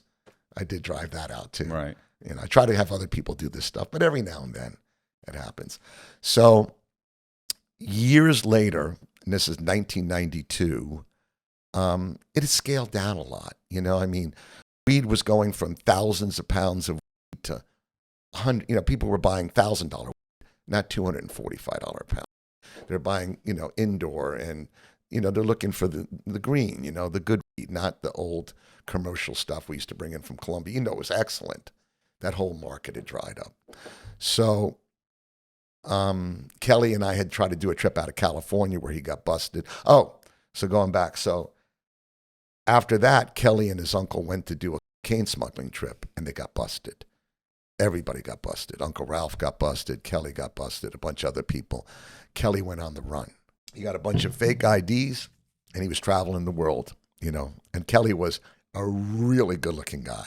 I mean, shamelessly good-looking, to the point where I remember we went into a bar one time. We were going upstairs, and the girl looks at him and goes, hey, if you don't get lucky, the hostess, who was smoking hot, goes, hey, if you don't get lucky up there, I'll be waiting for you when you come back down. I'm like, oh, so it's not even fair. Yeah, and I mean, he's tall. I'm the size of his armpits. You know what I mean? Like, I remember sitting in a bar one time and some girl looking up going, oh, and I'm like, I'm right here. You know, I'm right here. I'm even your height. Well, a little shorter, but you know, I'm up. You can put me in your purse and take me home. So Kelly gets busted. He goes on the run, and he comes back, and we do this trip out of California. We're going to move just like high end. Now you're talking like expensive stuff. But he goes, look, help me out. I need to make some money. I go, all right, I'll fly out there. We'll put 20 pounds or 40 pounds, whatever we can do together. I'll pay for it. You'll take it to Ohio, sell it to Terry, and we'll make it, you know, I'll do the trip with you. And if this works, then we can start building bigger loads. And right. Kelly gets caught for speeding in like Nebraska with a fake license that's expired. I go, dude, I mean, and we went through all. It's no good at all anyway. And I mean, and we did things like I used to change we'd rent a car, back then the car had a door key and a trunk key. So we changed the key so that he can't open the trunk. Right. So if the cop pulled him over and said, look, I just rented the car. He had clothes in the back, like a salesman, a fake pair of glasses, a suit. He had it going on. But he got pulled over, and the cops, he calls me up. He goes, dude, I'm arrested. They got me. They don't know who I am. They opened the trunk finally. They couldn't open the trunk. They had to tow the car, get a locksmith. He goes, call Giletti, who's our lawyer. He goes, get me out of here. It's $20,000 bond. So I run down to Giletti. I call him up. I drop 20 grand out on him. He bonds Kelly out. And then the FBI fingerprints come back, and they realize he's an international smuggler of like, you know, cocaine on the run for 7 years or whatever he's been doing. So they grabbed him before he got out? He got out. He got away. Oh, nice. Okay. He got away. So I got him out. Move forward a couple of years. I'm still moving. So he's still on the run. So he was still on the run the whole time? He was on the run in the middle of that. Right, okay. He got arrested one time for pinching some girl's ass in Fort Lauderdale and got out. This guy's a jerk off. What's he doing? You read the book. I do call him a jerk off. You know, he's a hardworking, smart, you know, not the right. So anyway, I'm now just got married. I have a newborn baby, and I'm going to do another trip now we're getting out of Texas because the Florida, you know, that's what we're doing now. All the coming out of Texas now from Mexico. It's high end now. They're growing decent because it's got to be good. Got to be, you know, like $1,500 a pound, $1,800 a pound, not $300, $400 a pound wheat. That's just not selling anymore, and it's not coming in. So I go down to Texas and I load up about $100,000, about 80 pounds, I think it is. And I'm going to run it up to Ohio to Terry's. What I don't know is, and even though Big Jeff, one of my crew, had called me and said, hey, Kelly's back in country and he's running up to Terry. And Terry, they called me. They wanted me to come over and pick up some weed. I'm telling you, Kelly's working with Terry. And I'm like, Kelly's an accident waiting to happen. Couple things. One, he was a man without a country. You know, he's on the run, hadn't seen his family, drinks and drugging a lot, and just, you know, he'd already fucked me out of the load in Nebraska. You know, I lost that from him speeding with an expired driver's license.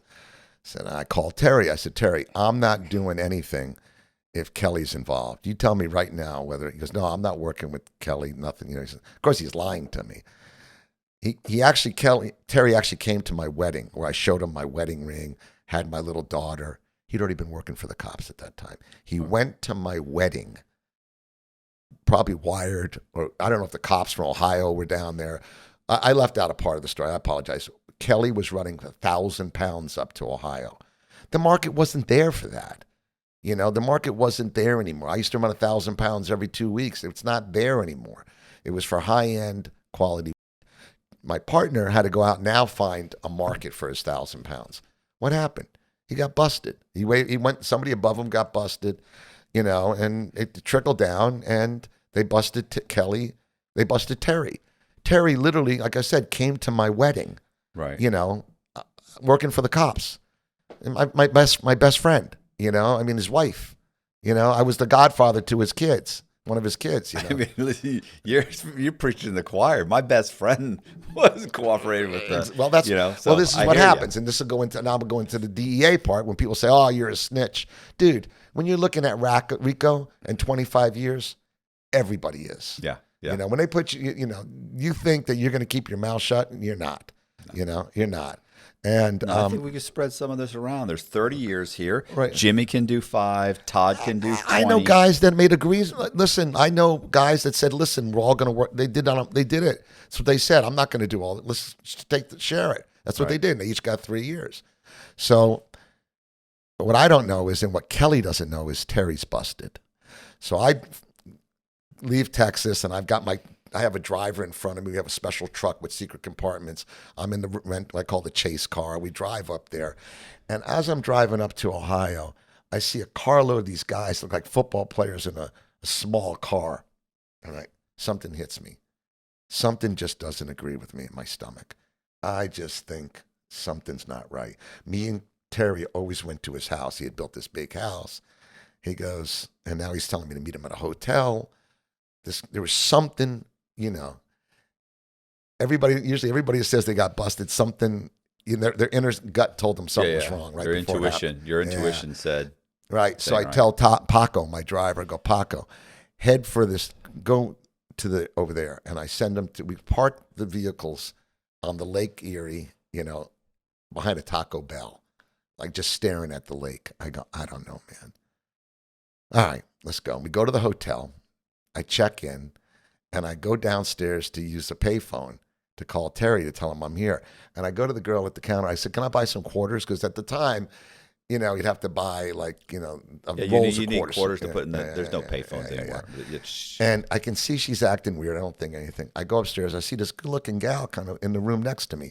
Dark hair, you know, whatever, you know. And I go in the room.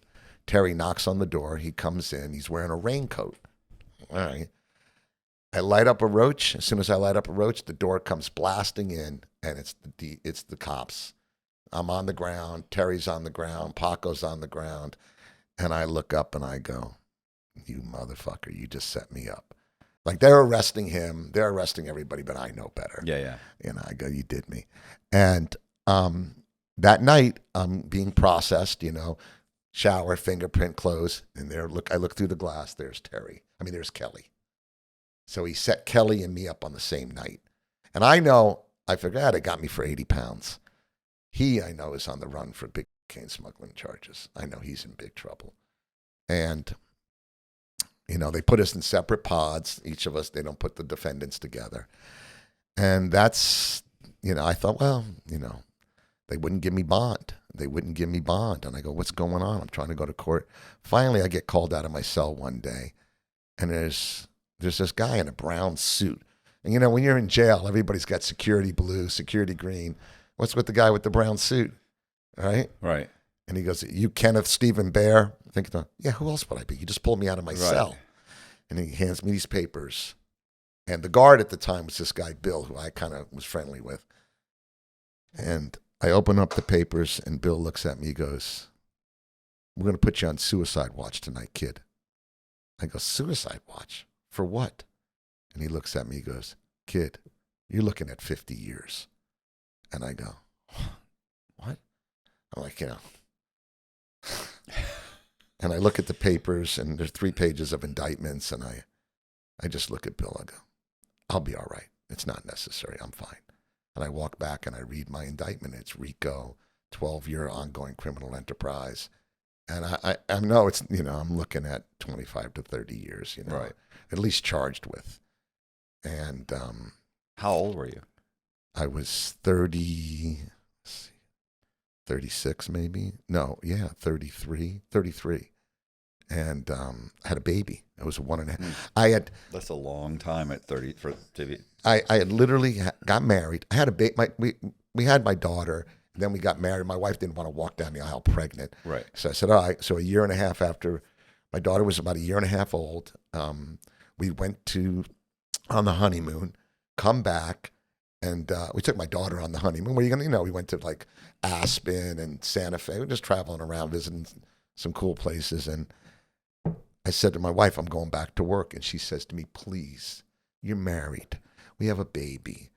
Don't go. She goes, we'll eat white bread and mayonnaise sandwiches. You'll get a job. I'll get a job.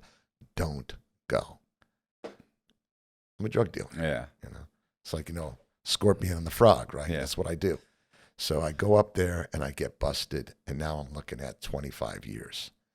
And I'm like, fuck. So it took me 3 months to bond out because they didn't want to bond me out because they know, once you get out, you can't fight a drug case from jail, Mm-hmm. So anyhow, I get busted in Ohio. I finally make bond. And, I don't know what to do. I know. Oh, remember how I was in Lauren's house in 88. I got busted and my brother comes up on a Friday to get me out. Right. And then they say no and you have to spend the weekend. And I had to spend until Monday till they change it from cash back to a check. I was supposed to get out on Friday. I finally get bond after 3 months in Ohio. I'm supposed to get out, and at the last minute they say no. And I'd already given away.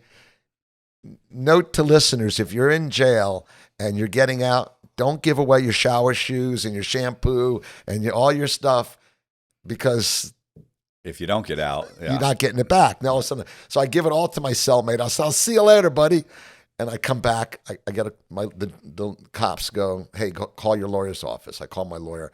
Yeah, you're not getting out tonight. There's a problem. You have to wait till Monday. And I'm like, never good because the beast.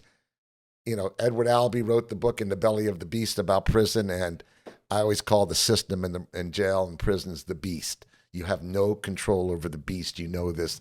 It can change and bite you in a second. No deal's a deal. Nothing's done because the beast can turn on you.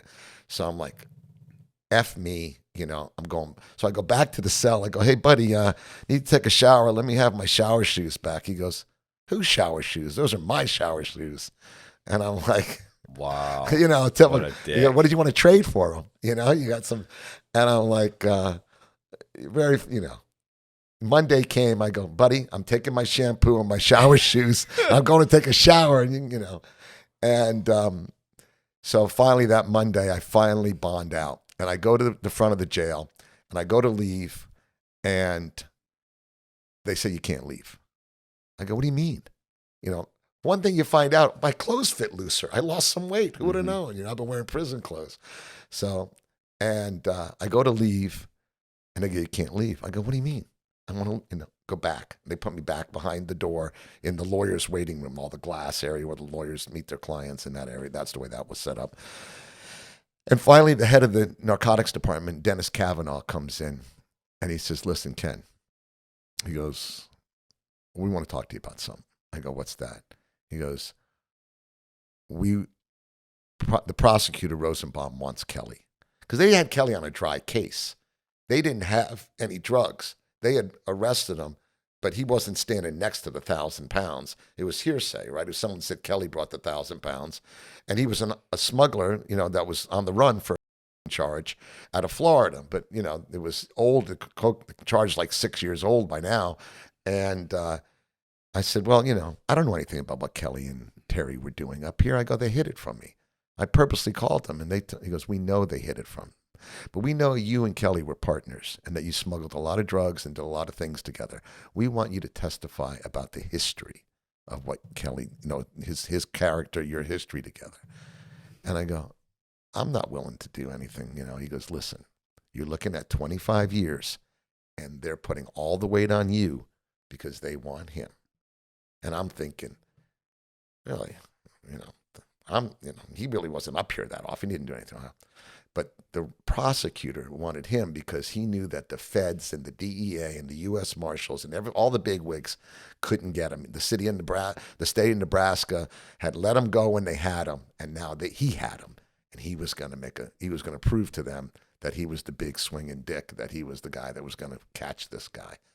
So I go home, and I talk to my lawyers, and they go, look, you're going to have to testify against Kelly.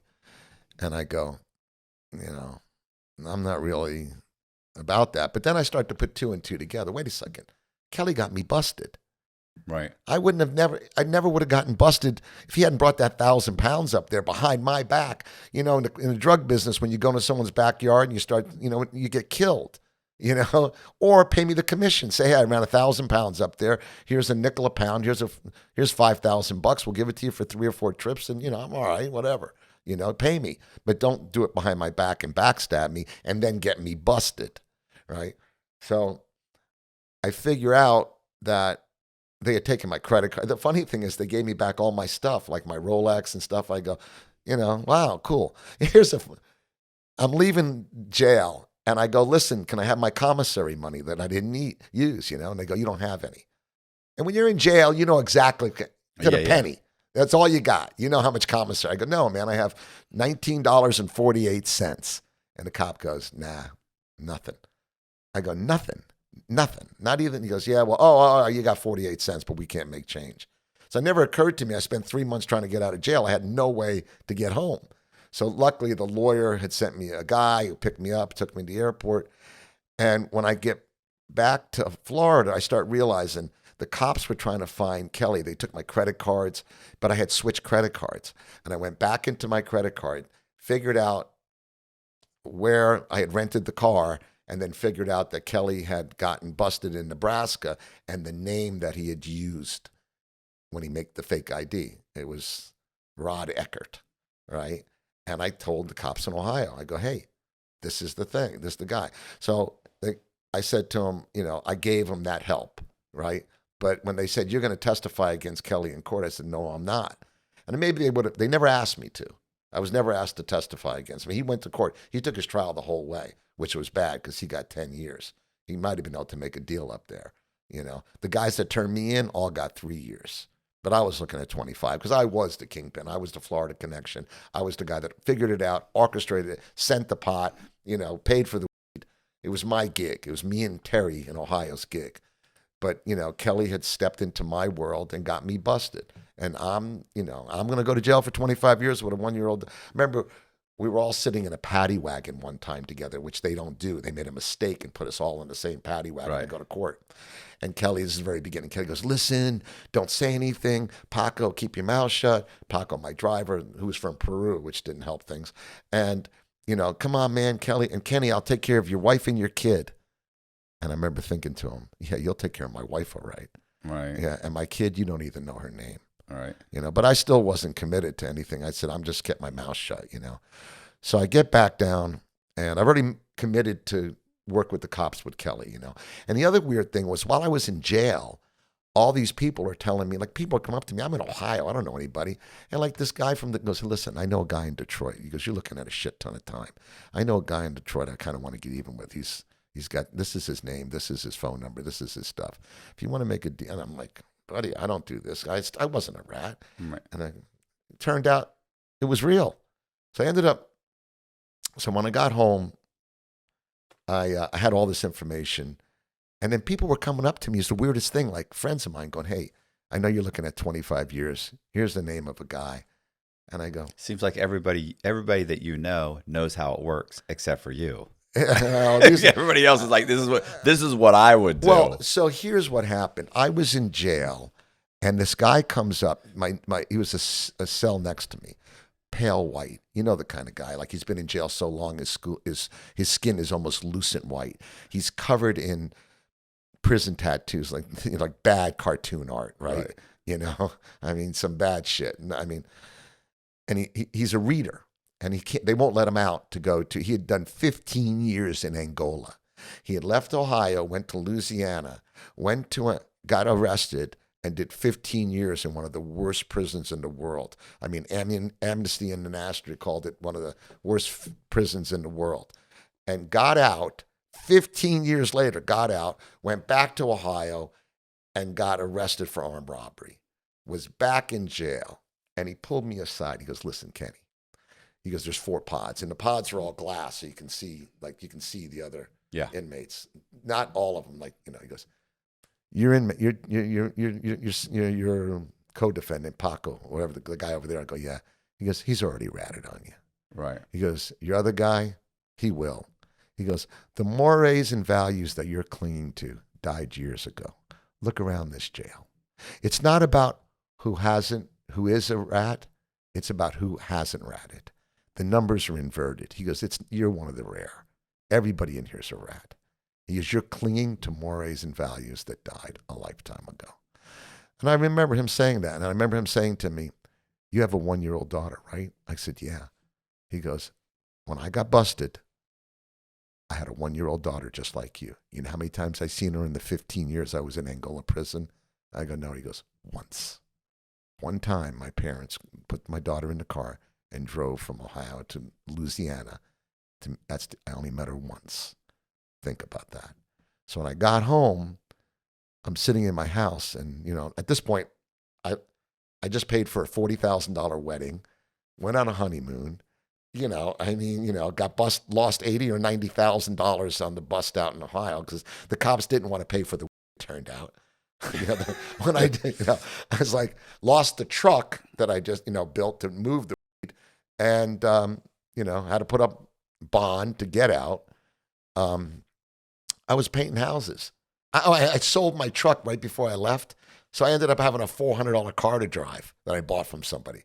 I mean, it was just, anytime, if you read anybody's books about getting busted, they'll always tell you, they always get busted at the worst possible time. Mm-hmm. It's like when the money's low, or you got you have a newborn baby. It never happens like when it never happens when you can withstand the blow. Yeah, it never happens you never get busted at an opportune time. Right.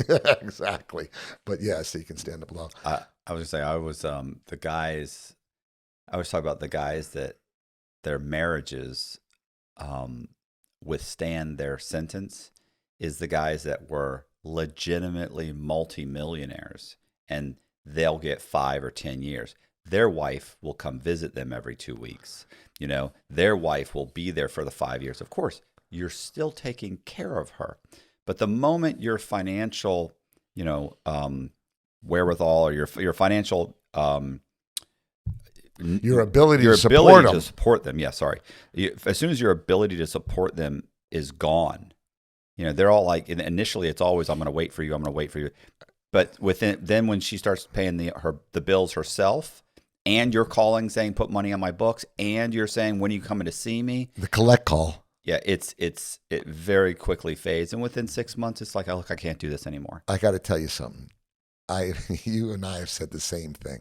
I put it this way. When the jet skis and the limos are gone, so was the wife. I saw the same thing. They hang on as best they can. But now, or they have to get divorced just to separate themselves from the financial ties to the house and this and that, that you can't pay no more. But I am telling you, that's exactly right. I knew my first wife, Karen, had issues. She had addictive issues. She had issues. There was no way I didn't think she could take care of my daughter. And I knew damn well, like you do. I knew it. I saw it growing up. Remember, I was in the drug business my whole life. How many times I've seen people get busted, and once the money and the Learjets are gone, so is the wife. And some people hang on. Like you Randy Lanier's story, he did 27 years in jail. Pam, his wife, they divorced, but she came up, she brought the kids, she really stood behind him. I talked to another guy that wrote a book about it, and the same thing, his wife stood next to him. But rarely you're alone. When you're the kingpin, I'm not saying I was a king, but when you're the guy with the coke and the party and the money and the jet skis and the cars, you're at the party and everybody loves you. Mm-hmm. And One of my friends once said, you know, you think these people are all your friends, but they're just there for the drugs and the party and the money. And I go, I know who my friends are. They're bought and paid for. Joking around. Turns out one payment and they're out. Yeah. I mean, the leasing company will let you keep your car longer. Everybody turned their back on me when I got busted. As I say, when you dance, when you're at the party, you dance. But when the parties, when you leave alone. And usually somebody's shoe hits you in the back of the head on the way out. All my friends turned on me. Everybody. And then when I told them, I said, look, I might end up working for the cops. Why did I tell them that? So nobody would do business with me. Right. It was. So at least I'm not busting my friend. Right. I figured if I let it out, that, then I can protect them. If the cops say, hey, go talk to so-and-so. I did. He wouldn't talk to me. Right. It wouldn't help my case, but it would make sure that they didn't. So I did that on purpose.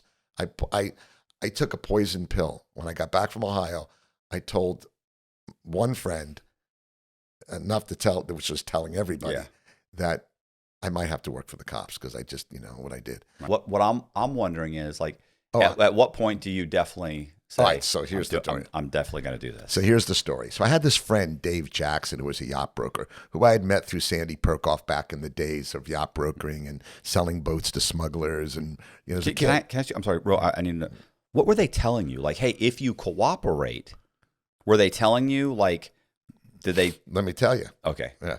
So I'm sitting at home and I'm like painting a friend of mine's house to make money. I'm working on cars, like doing oil changes for another friend. I don't know what I'm going to do. And I get a phone call and it's Dave Jackson, who was a big time guy. He had Lear jets. He was a big yacht broker, $1 million homes. He was a yacht and, sold. And Dave had gotten busted. It's funny. Dave invites me to his mansion one time. This is like 6 months earlier. And he goes, come on upstairs. I want to talk to you. And Dave and I were friends. We partied, chased girls, had the families together once in, now and then. Good friend of mine. And, but not somebody I hung out with every day, but a cool guy. So before getting busted about 6 months earlier, so Dave invites me to his house one day. He goes, come on upstairs. And we go in this little bathroom. It's got a 5,000 square foot mansion. Breaks out some Coke and starts doing, he goes, you want to do some lines? He goes, I need a couple kilos of Coke. And I'm thinking, wait a second, Dave's never done a drug deal. Right. And I go, yeah, I can't get Coke anymore. And I don't do blow, and I'm not a daytime sniffer, I'm a nighttime guy, Right. Party guy. And I get up and leave. And I remember walking out going, how cute. Dave tried to set me up, I go, Dave, Dave had gotten busted selling a boat to, I guess, the cops for cash. Back then. Big no-no. Yeah, big no-no. Like we talked about, where'd the cash come from? So he calls me up on the phone, and I'm sitting there, and my little daughter's playing, my wife's cooking dinner. And he goes, hey. I go, hey, what's going on? He goes, hey, how'd you like to work for the DEA? And I'm like looking around, like even my wife. I don't want my wife to hear this, right? Right. I go, what are you talking about? He goes, well, it's kind of like Amway. It's like I go, well, Dave, why are you telling me? He goes, well, it's kind of like Amway. It's like a multi-level marketing thing. He goes, I'll get credit. Well, he says, I'll get credit for whatever you do, and it'll help me in my case. And I say to myself, but it's like Amway? It's like a multi-level marketing thing? And he goes, look, do you want to do it or not? And I'm like, yeah, okay. He goes, come down and meet me. So I go down to his offices. We walk down to this diner called the Floridian on Las Olas Boulevard. I'd been there like 70 years. I'm sure we're not the first or last clandestine conversation to go on in the Floridian. Right. Go to the back, and he starts explaining to me what's going to happen. He's got this DEA agent. And I go, all right. Okay. So I got to drive to Jacksonville. Turns out his DEA agent is in Jacksonville. So I get in my yellow station wagon with no air conditioning, put on the only suit. When I got busted in 1988, I was 30-something years old the first time. I didn't know how to make a tie. Like, Right. I'm a drug dealer. Drug dealers don't make ties. Someone had to help me to go to court. My brother had to make my tie. Yeah. So now it's 92. I'm driving up to Jacksonville. I'm in this car with no air conditioning, sweating my nuts off, wearing the suit my mother bought me when she worked at Saks Fifth Avenue right out of high school. And I get out there and I meet the DEA agent. And there also were the two cops from Ohio, Dennis Kavanaugh and this other big SWAT team guy that arrested me. And in the book, the agent's name is, what do I call him? I forgot. Now I'm going brain dead. But anyhow, it's not his real name, but I'll say John, let's say. And as Captain Bobby. His undercover name was Captain Bobby Burke. And so Captain Bobby brings me on, and he has a boat that he's confiscated. And we take the two cops from Ohio out, and we take them out on the boat, right? And I'm wearing my suit, and I pull up, and he goes, "Look at here, a drug dealer in a suit, like a pig wearing spats," or something like that. I'm like, and I introduce myself as Ken Bear. He goes, tells me his name. He goes, "From here on in, your name will be Kilo Bravo, and my name will be Captain Bobby Burke to you and all you ever meet." And then he goes, and we get on the boat, and I'm a boat guy. So now I'm taking my suit off. I got my shoes off. I'm unhooking the boat. I'm running the lines. I'm doing all this. And we get out offshore, and what he's doing is taking the guys from Ohio out on the boat for a dog and pony show. And they basically make a deal that whatever I do with the DEA, the state of Ohio, will get a piece of. So if I bust somebody and they get $100,000 worth of house, or they get cash, or they get a big load of blow, they'll get credit for it. And they'll get the assets. They'll get a piece of the assets. So we all do this. Then we go eat dinner at the local restaurant. And the funny thing is, the DEA picks up my tab, and the two cops had to pay theirs. And I go to, and he goes, "Don't worry, I got you, boy." And I said, "A steak dinner on the DEA, And I remember one of the cops bitching that he goes, "My per diem won't cover this." I was like, "Oh." I guess, but like any good sales manager, you got a new salesman coming on, you want to take them out to dinner. So I go home, and what they basically did was they used me as so it turned out Captain Bobby had a team. He had Dave Jackson, who was a yacht broker. He had this guy, in the book I call Sabo, who was one of the biggest smugglers in the world. And he had gotten in trouble, and he had made a little dream team. Sabo was from Jamaica. He was a white Jamaican, very intelligent, big smuggler. Actually brought in what I would say is the biggest load of marijuana in the world in U.S. history, 330,000 pounds in one load. Took them 20 tractor trailers to unload it. They used the Teamsters to unload it. Biggest. And David was telling me the other day, he said, we only got 25,000. They couldn't get off the ship. They had to sink the ship with the 25,000 on it because they just couldn't fit it anywhere. They'd already used 20. So Sabo is brilliant, smart, wicked smart. And me, who had a lifetime of experience, Dave, he had a couple other people. But so what Captain Bobby did was make this little team of, and I, at first he'd be like, he said to me, "Kenny, my boss is, you have to produce every day." He goes, "Snitching is like selling. You miss a day, you look like crap, He goes, "You got to always come up with, you always got to be working." And, and I was trying to, but remember, I told all my friends not to deal with me. Right. So I so I couldn't do anything. So, but he started putting me in cases. Like Dave came up with a guy, but Dave's not a drug dealer. So Dave has to give him to me because I'm the guy that I know, the first kilos came in duct tape, and then they wrapped them in plaster from casts. And then when the fiberglass cast material came out, they wrapped them in fiberglass. That way, when you threw them out of a plane, they didn't break. You used to get a kilo and the whole thing would be powder because it hit the ground so hard. And then if it was coming from Carlos later, it would have a Condor stamp on it. If the bales were in the Parliament or Marlboro boxes, they were usually really good Colombian red or gold because that's, for some reason, that supplier did a really good job by boxing them in Marlboro boxes and then in burlap. I just had history. Yeah. You could put me with anybody and I could talk drug dealing. And the cops can't always do that because they don't have. So the DEA would play like a role, and then he would step away, and we would introduce me or somebody like me. So I busted. Big Jeff had a guy. Again, people come. I got a guy that we can do it, and so I ended up busting one guy. I didn't know the guy. Went in, introduced myself, got him to be friendly. Went out, brought him on a dog and pony show. Flew him in a private plane. took him out on a boat, did the stuff to make him feel like he's in the right place. And we only busted like, it was a small load, but it's okay. Because that guy, here's the one thing I found. I took 3 months and I was committed to never turning any of my friends in.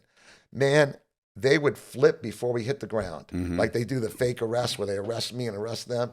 And these guys, I remember let them get the DEA out. I mean, they practice this. Let them get the handcuffs on you, buddy. They were ratting people out before they hit the ground, and that's the truth. Yeah, that's what really happens. And we were just, like we did one trip where I used to laugh.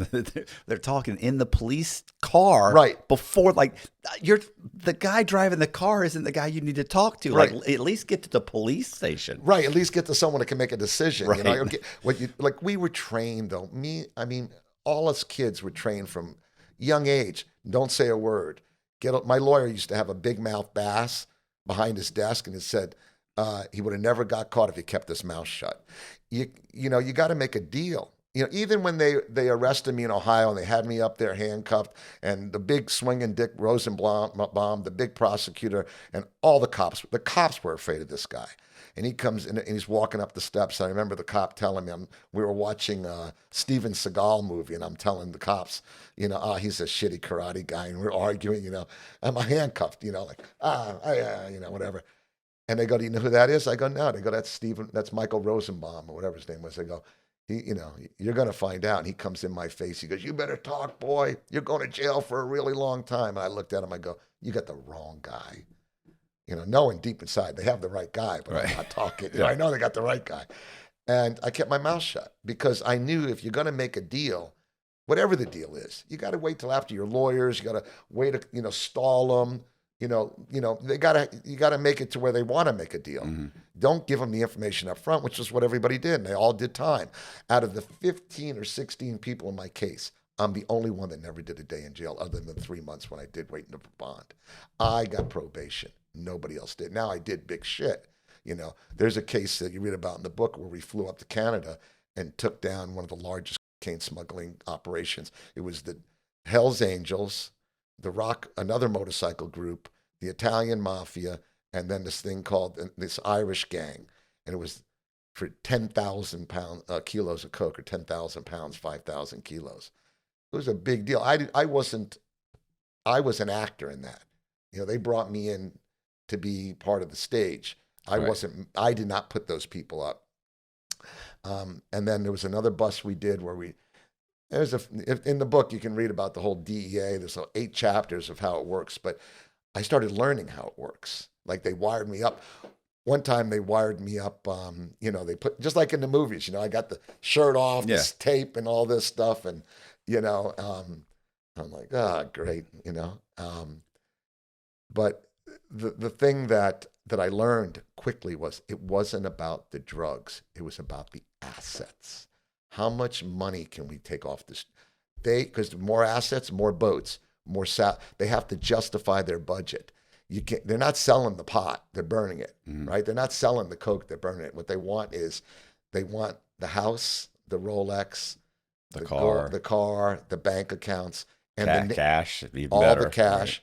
Right. And I used to have like 80,000 cash laying in a garbage bag in my closet, but that's what they want to do, come in and find that. And one time they had me go down to this, he calls me up, he goes, hey, go down to see this guy on a boat. I want to buy this boat from this guy. And I go down there, and the yacht business had really collapsed. That's what got Dave. With the Iran Contra scandal, and gas flew up in price, and there was luxury tax there was a thing called the luxury tax, where there was a 10% tax on any luxury item sold, like a boat or a car. It destroyed the yacht business. So he sends me down to this marina, and there's this old man on a really nice 50-something foot yacht. And he goes, new engines, electronics. Well, my DEA handler loves electronic stuff, flashlights, radios, Palm Pilots, anything that was electronic he liked. So he probably looked at the listing for the boat and saw it had great electronics on it, like navigation, all the different things a boat has. And sends me down. This is an old man. And his shorts are kind of tattered. He looks like he had money at one time. Now he's a little bent, maybe in his 70s. Some old money that Mm-hmm. never transposes generationally because they kind of One person blows through it. Yeah, one generation makes it, one generation Right. spins it. You know who said that? It's shirt sleeve the shirt sleeve in 3 generations. The first generation makes it, the second generation builds it, the third generation loses it. Thomas Jefferson said that. Oh, okay. That's how many years that's been true. So I'm looking at this guy and I'm wired up, and I said, "Listen, I like the boat.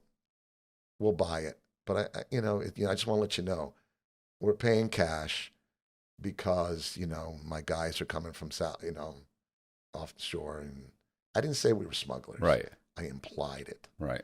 And the guy looks at me and says, he goes, my wife is sick. I've lost everything. All I have is this boat, and I need to sell it right away. So I don't care who it is or how I get paid." Mm. And I just look at him, and it was like he committed Harry Carey. Mm-hmm. And I was a pirate. I always say in the book, I turned from it.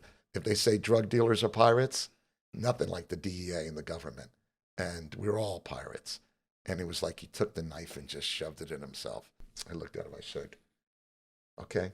I said, "Somebody will be getting in contact with you shortly." And I got off the boat. And the way you tape something is you have to preface it and open it and close it. So let's say I was going to call somebody for the DEA and do a phone call. I go to a payphone. Again, we used payphones back then. And I would turn on the cassette recorder. I had a micro recorder in my pocket, like this big, and I put a thing in my ear so I could record it.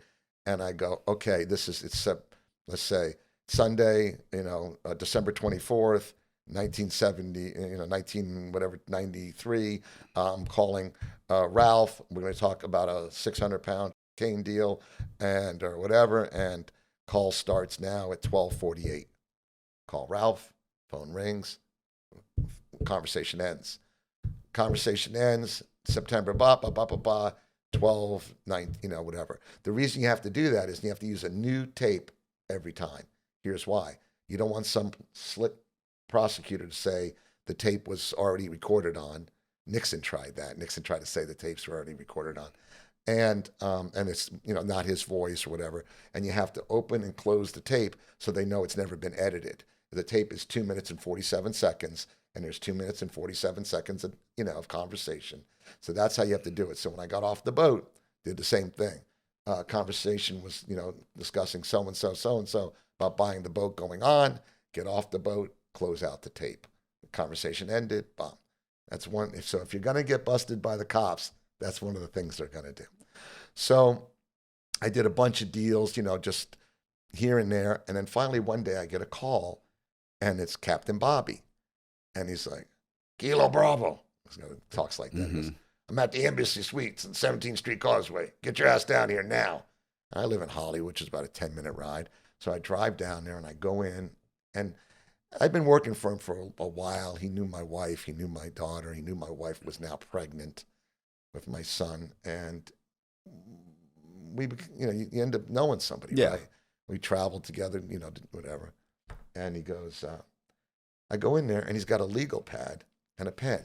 And type A plus personalities that are like the best DE agents in the country, like him, what is the one thing great salesmen hate to do? Paperwork. What? Okay. Paperwork. All right? Am I wrong? No, I hate I think everybody hates paperwork, but yeah, I hear you. There's people that are paperwork yeah, right, but they're accountants, terrible, I guess. but they're terrible salesmen. So accountants. Yeah, exactly. So he's got a legal pad, and he's like, "Hey, my supervisors want you to proffer yourself." And you know what a proffer is. Mm-hmm. A proffer is you're going to tell everything you know about everything you've ever done and everybody you've ever done it with. And then you're going to have to, if they're going to go out and try to do whatever the cops can do, and if they ever get the person, you're obligated to go to court and testify to the fuck. And if you leave something off and they can prove it, they'll charge you with it. They'll charge you with it. If you say it, you can't be charged for the crime. And he looks like a therapist. He's got the pen and the paper, and I go, he looks like a therapist, and he's got his pen and paper. And I go, "I can't do that, man." And he goes, "Well, what do you mean?" I go, "Buddy, everybody I've grown up with, I've sold drugs with. everybody, I can't do that. I'm going to be in jail, and my wife and my daughter are going to be here by themselves. I can't do that to them. They won't be hurt, but they'll be ostracized. I can't do that. And he looks at me and goes, all right. He goes, let's go to Chuck's Steak. It's a place, famous place called Chuck's Steakhouse, gone now. Let's go get dinner at Chuck's. I said, okay. Another dinner paid for by the DEA. Mm-hmm. Little known fact, a federal agent can't be enriched by a co-defendant So like every time I saw him, he had to buy me dinner. I could buy my own dinner, but I can't buy him dinner. Right. There was one time I tried to give him a cigar. We did a case up in Canada, and I got a box of cigars, and I tried to give him one, and he couldn't take it. I go, it's a Cuban cigar, man. I just bought it in the gift shop. He goes, I can't touch that. You know better. So we go eat, and he picks a specific table in the restaurant where I'm facing the bar, and he's facing the back of the restaurant. We order this dinner, and we eat, and he goes, and he's a big guy. He goes, see the guy at the bar with the leather jacket and the red shirt? And you remember the movie La Femme Nikita? Mm-hmm. Saying, that's when they take this girl that's a criminal and they turn her into an assassin, unbeknownst. Did you see the remake? I've seen a couple of them. Yeah. Jane Fonda. Yeah, that's a great one too. Yeah. I thought. Well, no, not James Fonda. Jane. Her daughter. Her daughter. Yeah. So I go like this, and I'm looking over. I go, yeah. He goes, I'm going to get up and leave. When I'm out the door, you go over there and you talk drug deal to that man. Get me somebody. I go, who? He gets up and leaves. So I walk over, sit at the bar. He goes, you just tell him Captain Bobby sent you. So I sit down and I say, the guy kind of looks like a character out of a Martin Scorsese movie, kind of hair like Dustin Hoffman, one of those characters in like a typical crime movie. We're in South Florida. He's wearing a leather jacket. Never forget, he had a leather jacket and a red shirt. And we sit down and we start talking. He drove down from New York. Right. Black hair, slick back, facial hair, exactly like he drove down from New York. And the guys, we're talking, we're having a drink, and we start opening up each other about drug dealing, and and I'm thinking to myself, I'm looking around the bar thinking, where's his backup? Who's with them? Feeling out conversations to see where I go, because, you got to be at a heightened sense of awareness when you're doing any drug deal, especially if you're doing one for the DEA. And he's pretty open, and I leave there with nothing. I call him, Captain Bobby. I said, no, I don't feel this guy's going to work for us. And I'm thinking the guy's also a cop. He's probably a CI from another, from the customs or something else, And so I never profited myself that day. But later, there was a murder where some friends of mine had gotten involved with the Asatora crime family in Fort Lauderdale, and they had lent some guy money, and they went to the Asatoras to collect it, and they ended up killing the guy because he was going to testify against Asatora's son. And the cops had arrested him. The FDLE had set up this whole sting where they had the guy, had the people fly up. They set up a whole sting because they wanted John Asatora's kid, Asatora Jr. And so a friend of mine tells me, he goes, you were here the day that they threatened him. I go, what? He goes, don't you remember the guy got slapped in the back of the building, blah, blah, blah. I go, yeah, I saw him slap the guy. He goes, right. He goes, that's the guy who inevitably got killed. So the FDLE, he goes, here's the FDLE card. They had come to the place, a business, because they knew, but they didn't know you worked here because you weren't, I had worked for a while. After my first bust, I'd worked in a jet ski shop for a while trying to lay low. He goes, so the FDLE flies to Fort Lauderdale, and they call me up. They go, we're going to interview you, and we're in this building. And it turns out the building is the building where my lawyer's office is. So I tell my lawyer, he goes, just tell him to come on downstairs, because they didn't know I was going to have a lawyer. So they got the two FDLE agents, man and woman, all dressed up, young. They look like they could have been salesmen for a drug company or a corp. They were real corporate looking. Yeah. They come down. And for the next 2.5 hours, I tell them everything I ever did, from the contract we put on the guy that, from this, from that, from this, my first drug dealing, smuggling trips, not implicating anybody else, just everything I ever did. And Giletti's just writing it down. At the very end, they go, what about the guy that, you know what I mean? All they wanted to know about was me seeing the guy. So I said, yeah, I saw him slap him. Assatorre Jr. was standing there, and I described the guy. And they both go, what? That's not the guy. And I go, yeah, tall, shaggy hair. I saw Assatorre smack him around, threaten him, where's our money? You know? They get pissed off. They get up. That's not the guy. But remember, if I'm wrong there, I'm useless as a witness. Right. There's no coaching me. There's no, and honestly, right before the trial, the guy that was going to testify against him was found in a ditch in Tampa with 5 bullets in him. So I'm real lucky that my memory didn't serve me that day. Right. Because I wasn't trying to play games. But because of that, you genuinely, so you weren't misleading them. You were no, genuinely, yeah, tell them what I saw. All I saw was a guy slap a guy. I didn't see any big crime, but I'm telling them what I saw. But I put in all my life's history to precursor to get, because I proffered myself. Yeah. And that's why I can write a book about it. Right. Because there's nothing they can do. You know, I mean, it's been years, but I'm just saying, I did end up proffering myself, but not for that day, but, you know. So I got that going for me, which is nice. And in the end, after all I had done, I end up, you know, the day had come. You know, I had nothing left. I had to go to Ohio, and I didn't know what would happen. And right before I was getting ready to fly to Ohio, the cops called me up, and they said, you're going to get probation. Get the fuck out of here. Get the fuck out. I thought I was doing 2 or 3 years. Yeah, yeah. And I go, what? And this is the cops that called you, not the U.S. No, attorney? my lawyer called me. Oh, okay. Sorry. But this guy, Dennis Kavanaugh, who was the head arresting officer, and Ernestine Bell, who was the one who made the case. And for some reason, Michael Rosenblum, the prosecutor, who was the biggest dick on earth, they did it. They said, well, I said, why? And they said, I talked to Dennis. So I'll finish. So I go up there and I go, this is great. I'm going home. Remember the time I was supposed to get out of jail and they made me go back? Yeah. And then the second time I was supposed to, I'm in court. And now there's a new, it's been 2 years, 2.5 years. There's a new U.S. attorney? Well, assistant prosecutor. The main guy's not there.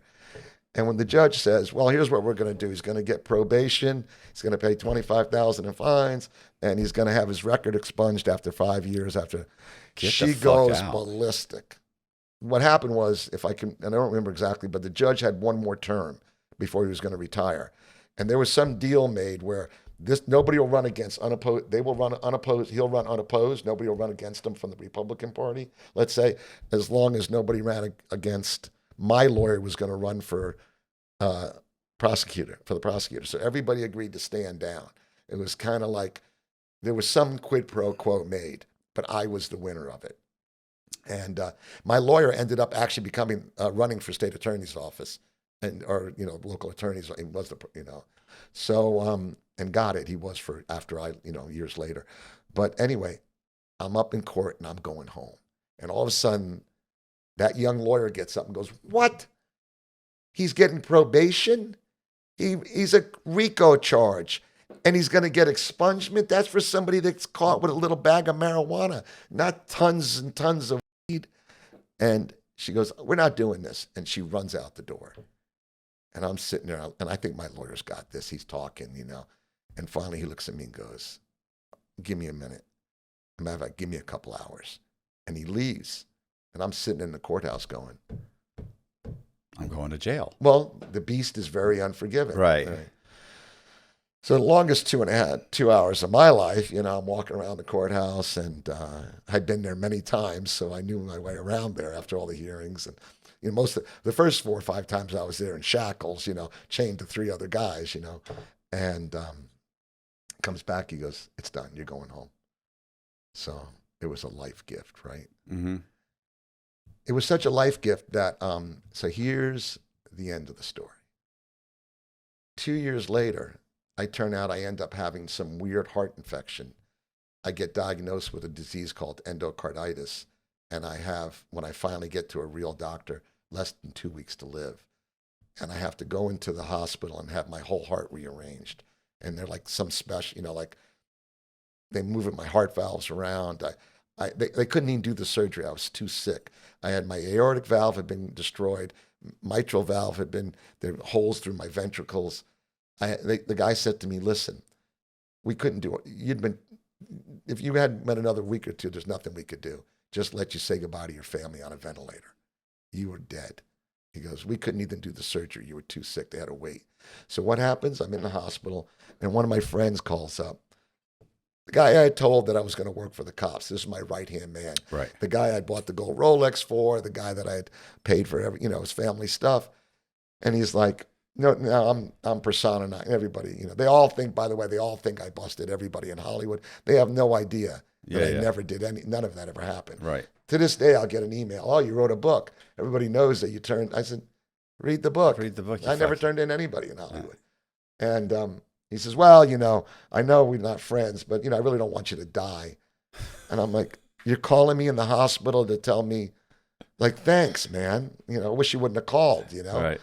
And I survived the surgery. Years later, my daughter, who would have never gotten with, as she said, if I was with mom, I would have been a crack whore living in a trailer park, makes it all the way, decides to go back to school, get a degree, becomes top in her class, gets accepted to where else? Cleveland Clinic, Cleveland, to become a doctor. And she's in Cleveland Clinic, Cleveland. Now, about a year and a half ago, I need open heart surgery again. I go back to Cleveland. Now my daughter's in the hospital, and the hospital's taking care of my, and I'm back in Cleveland. So, I mean, what a full circle. If they had never given me the chance to go home, I probably would have died in jail with this disease. Nobody was going to, and they certainly weren't going to do some radical, high-tech surgery to make me, they did amazing stuff. I was with the number one heart surgeon in America, one of the top 10 guys, I wouldn't have gotten that in the jail. And then I go back to Cleveland, and my daughter gets me a second open heart surgery that keeps me alive. So what full circle, right? And I'm still friends with Dennis Kavanaugh. Matter of fact, I went to see him when I was in Cleveland, driving my daughter up there. I'm driving back to Cleveland, only this time it's my daughter, her dog, and instead of 300 pounds of weed in the car or a court case, it's all her books and clothes. Right. And I go see Dennis, and we hadn't seen each other. We talk, like every year I call him hey buddy, you made the right decision. I'm a good citizen. I'm still doing the right thing. And I introduce him to my daughter, and he says, hey, she needs anything up here at all. Here's my cell phone number. You tell her to call me. I got an eye on your kid for you. Okay, nice. Full circle. Yeah. And I still talk to the DE agent. We help each other all the time. As a matter of fact, one time we were playing softball in Jacksonville, and my daughter got heat stroke, and I called him, and his one of his family members is a doctor, and rushed her to the hospital and took care of her. She almost died from heat stroke. So it's funny how those poor guys have been saving my life for over 20 years. But it's so funny that in the end, the only two people I ever talked to from my old life are Dennis Kavanaugh, the arresting officer, and the DEA guy. We still talk. I still see my other friends now and then. We're all cool. But, it's a full circle, man. Yeah.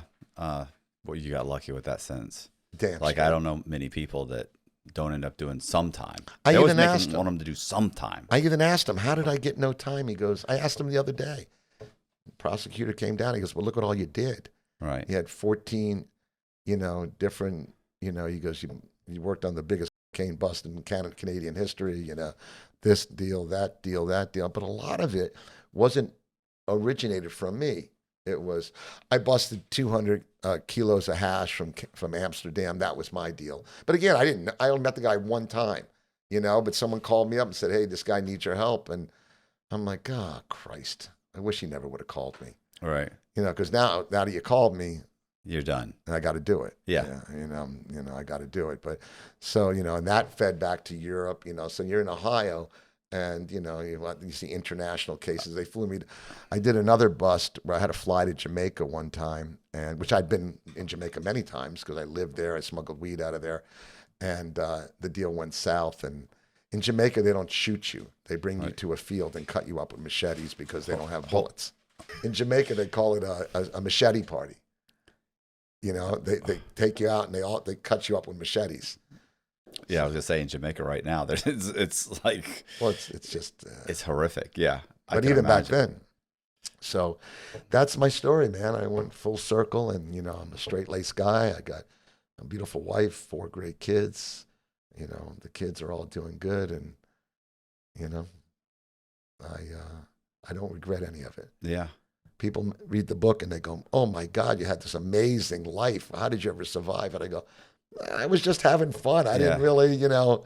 You don't think about it while you're going through exactly. You don't really, right? When you don't really think about it, you just think about, well, I got to do this to do that, you know, and one begets the other, and you kind of stuck in it after. Nah, you know what I mean? Yeah, I do the same. I do the same thing. I look back and people are like, "Oh, that's crazy," and I look back and I think that is fucking crazy, right? Like, what was I thinking? But in the moment, it's like I had like 3 choices, and this was the choice I went with, and it worked out at that time, you know. But I still had to do something, right? You know. And once you're in deep, you're in so deep. That's exactly. It's like, what am I going to do one day? Just turn the car around, drive to the FBI office, and say, "Hey, I need to talk to some officers." Like, no, I got to keep going. Once you get in, like you said, again, one step over the line. Yeah. Now what? And I thought about that when I was in my 20s, before I knew all this was going to happen. I go, there was a song called One Toke Over the Line.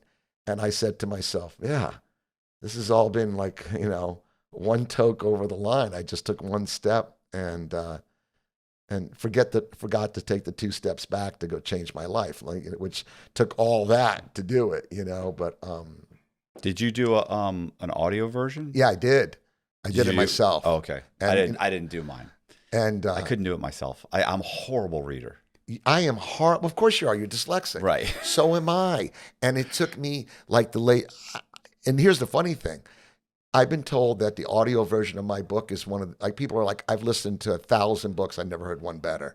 And people love the audio version. I mean, but you know, when I tell the story of my daughter, I'm going to cry. Right. You know, you can hear the emotion in my voice, you know, when Brenda gets thrown overboard on it, you know, or when, you know, people, yeah. You know, I was determined to do it myself because I wanted it to be real. Yeah. And it's got the most, the best reviews. I mean, and you know, it's funny when I always joke around when I closed the computer after writing the book, I looked up and go, wow, what an asshole. Right. You know, but so the joke has always been my tombstone's going to say, here lies a used car selling, drug dealing snitch. Right. And now it says, and author. You know, and there's going to be a toilet seat and a little thing of toilet paper. So when people come to visit me, they can just, you know, I mean, you go from drug dealer to used car sales. There's car salesman, you know, whatever. It's like, yeah. I think mine's going to say, I told you I was sick. Yeah, exactly. I love that one. What's the other one? Is hold on, I'll be up in a minute. Yeah. Or the one I was going to do before was, I always say to people when I leave, call me if you need me. And I wanted to say, call me if you need me. I hope I can call you back. But no, but I mean, you know what I'm saying. As you look at your life and you look back and you go, what have I done? You know, what are my credits? I was a snitch, a drug dealer, and a car salesman. It's not like and I always used to say, I'm going to walk into a bar and say to a girl, so what do you do? And just say, oh, I'm a neonatal intensive care nurse in the oncology division of the hospital. And you, what do you do? I supply low and income people with basic transportation. It's my company's usautosales.org. Yeah. You know what I mean? You know, it's like, so, but I got lucky. I met a great woman and she explained to me my dyslexia. I mean, to the point where she lets me accept it. You know, like I tell people, you ever been in a meeting and someone says, write something down? Oh, yeah. And you're like, I can't do this. They're going to, even when people ask me to autograph the book, I'm afraid to write anything in it because I'm basically can't spell anything. And my handwriting's terrible because I don't write. Yeah. I just accept it. I mean, I just like that. This is the best you're getting. Like I'm indifferent to what someone thinks. It's like, this is the best you got. And I'll ask them, they're like, oh, my name's, I'm like, what's your name? Oh, Brian. Great. How do you spell that? Yeah, me too. And and when I do, like when I'm working in the computer, I'll spin the screen around and tell people I'm profoundly dyslexic. Check, for selling a car, check your name, your address, your phone number, everything on there, make sure it's right. I had like a 75, and she's 84-year-old woman go, oh, you spelled my name wrong in my email address. I go, thank God you looked at it. Thank God you looked at it. Let me fix that. I was going to say, luckily, almost, everything on the phone will read it to you. Well, my thing is when I wrote the book, I couldn't get close enough spelling to get the spell check. To get it right. Yeah, I've done that. I've done that. So I'm talking to my phone, and then I can't get that to work. I have to do that all the time. Yeah. I'll go to write something, and I do it all the time, and then I'll say it into the phone, and and then it will come up with it. I'm like, oh wow, well, that I's an E, that A's. It wasn't either. Exactly. Or I started it with an I instead of an E. Well, so the other thing is, like, thank God my wife's an expert in early child development. Someone once said, "You're her life's work." I also have a little bit of an auditory processing problem. So you heard me try to say Massachusetts. I can't get that. So I hear words differently. So either when I try to spell them, I'm starting with the wrong letter. Like it's an E and not an I, or like he just said, so I'm not even close in the beginning. So, literally this morning, my wife said something about one of the videos that come out, right? Like I'm constantly like, hey, that video did this. Hey, that video did that. So I pull up my YouTube studio, and I'm like, that video, it's got like 11,000 views. I really thought it was going to do better than that. And then she says, what video? And then she starts talking. And I was trying to listen to a video to see like a certain part that I was going to show her. And while it's playing and she's talking, this is what happens to me, because I was told like I have visual dyslexia and auditory dyslexia. There's a lot. It turns out there's a lot of different levels. Yeah. What ends up happening is literally the moment you talk and Colby starts talking to me at the same time, what I hear is Charlie Brown's teacher. All I hear, both of you, wah, wah, wah, wah, wah, wah, wah, wah, wah. So she's talking. I'm like, and all of a sudden I stop and I turn it off. I shut it off, hit the pause button, like boom. And I look at her and all I hear her say is, what video? And I go, I don't know what video. I'm trying to listen to this. What are you talking about? And she's like, I just said this. And I looked at her, I said, I'm going to explain this to you again. I said, and this is probably the 10th time. If you hear me listening to something and you talk, I can't hear anything you say. Yep. Not only did you just ruin whatever you said, because I don't know what you said, I said, I can't hear what they're saying. So I make an attempt to hear both of you. I hear nothing. I go, now you're frustrated at me for explaining to you something I've explained 10 times. And she looked at me like she's ready to be angry. And she's like, yeah, I'm sorry. You're right. Because I've explained it over and over again. If I'm on the phone and she real quick walks up to me and goes, hey, look, I love you. I'm going to leave. And I'm like, well, this is all she gets. Right. I don't know what the hell you just said. And I don't know what Colby said on the other line. So you didn't just ruin your I love you goodbye. I now don't know what he said. They just don't. It's just that everybody else can do it. Have you had trouble listening to? Like I try to explain. My brother has been writing music, and I'm proud of him. He's in his 60s, so he's doing something creative, right? He's trying. And he goes, listen to the song. I go, I can't hear it. I can only hear certain words. Right. If you have like the Allman Brothers or a cowboy or country music, I walked into a bar. I can hear that, but once it starts going too too rhythmic. It starts blending together. It's like done. Yeah. And I remember my ex-wife and I were on a honeymoon and we're driving in Colorado or something. And she goes, listen to this song. This talks about our future marriage. And she played it 3. I said, I can't hear it. She goes, what's the matter with you? I said, I can't hear the words. I can only hear certain songs, but if it has melody or melody in it, I can't hear it. And, I'm also ADHD, which doesn't help a lot either because my mind's already. My wife will come in and said, "I'll start telling a story." She goes, "You're missing the, you're not." I go, "Oh, what? Oh, you said it in your mind." My wife has a joke. You know what she says to me? Squirrel. Right. Oh yeah. I do that all the time. Yeah. What? Where somebody? Wait, Yeah. right, We're off on a. Oh, okay. Now we're off on a totally different subject too. which we've probably done for the last 3 hours, but I tried to stay on track with you as best I could. Yeah. Yeah. No, it was good. It was good. Thanks, man. Yeah. Thank you. Thank you. Absolutely. You want any? Oh yeah. Sorry, Colby's like book. I feel like we've pitched the hell out of the book. By the way. We haven't even gotten started. Watch. First of all, here's what I want to say to this about the book. Why did you cut off the top of your head? Were you balding back then, or did you have a full? That's the way. We had one cover, and somebody said you need to put your picture of you on it. So I said I'm going to put a picture of me, and he did it, and that's the way it went. Yeah, listen, because if you had a full head of hair here, I would have kept. I did not have a full head of hair. Okay, I was going to say, all right. No. But the way the picture. You want to hear something funny? You know what this shirt says? Now remember, I'm going to jail. It's a stick figure shirt, and it says, it's a stick figure. It says, "See Dick sell drugs. See Dick get busted. See Dick get 10 to 20, and there's a picture of Dick behind bars." I wish I knew where that T-shirt was, but listen, oh sorry, go ahead. No, but I did the audio. I did this. It tells everything from soup to nuts. I've got a YouTube channel. I don't know what it is. I think it's one. No, I have a Facebook. So I have this. I have a YouTube channel, One Step Over the Line. Ken Bear also. And then I have there's all this other stuff I'm trying to work on. But this is the thing. This is 7 years of work. It took me 7 years. Yeah. Well, partially because I'm profoundly dyslexic. And the other thing is I've never written. I wrote the book. Now, I didn't pass first grade. I never graduated high school. And I certainly never did well in English. I wrote the book by myself, and I tried to hire 2 editors.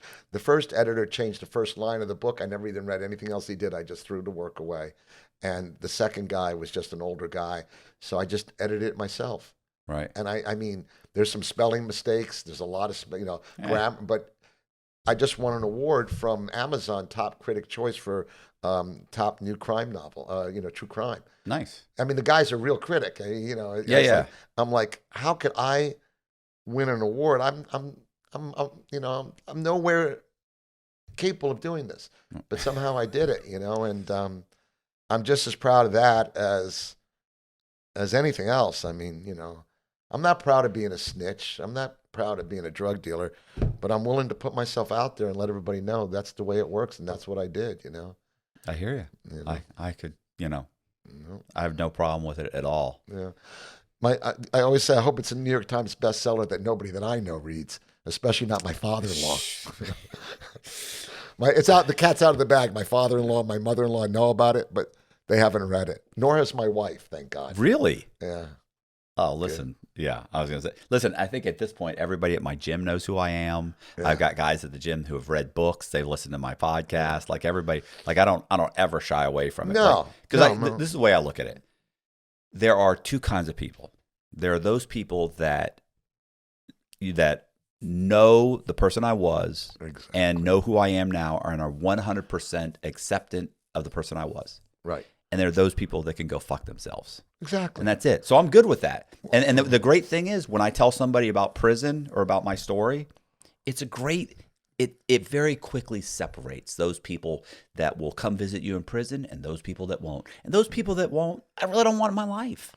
Yeah. I mean, listen, everybody deserves redemption too. I mean, that's the funny thing. I had somebody, like I put this out there a little bit. I'm starting to have some guys come on, oh, you're a snitch or you're a drug dealer, you're a piece of shit kind of thing. I go, hey, read the book. Yeah. Read the whole story. Read how I got in, read how I changed my life around. And, if you don't want to read the book, I don't really give a flying. Yeah, I don't really care what you think anyway. Right. I have a lot, there's some haters, but what are you going to do? Oh, listen, I don't think I have a comment. I don't think I've ever had a video on my channel, right? That somebody doesn't post a little rat. Yeah. Or somebody doesn't say snitch. Or somebody listen, if you're watching, you're a fan.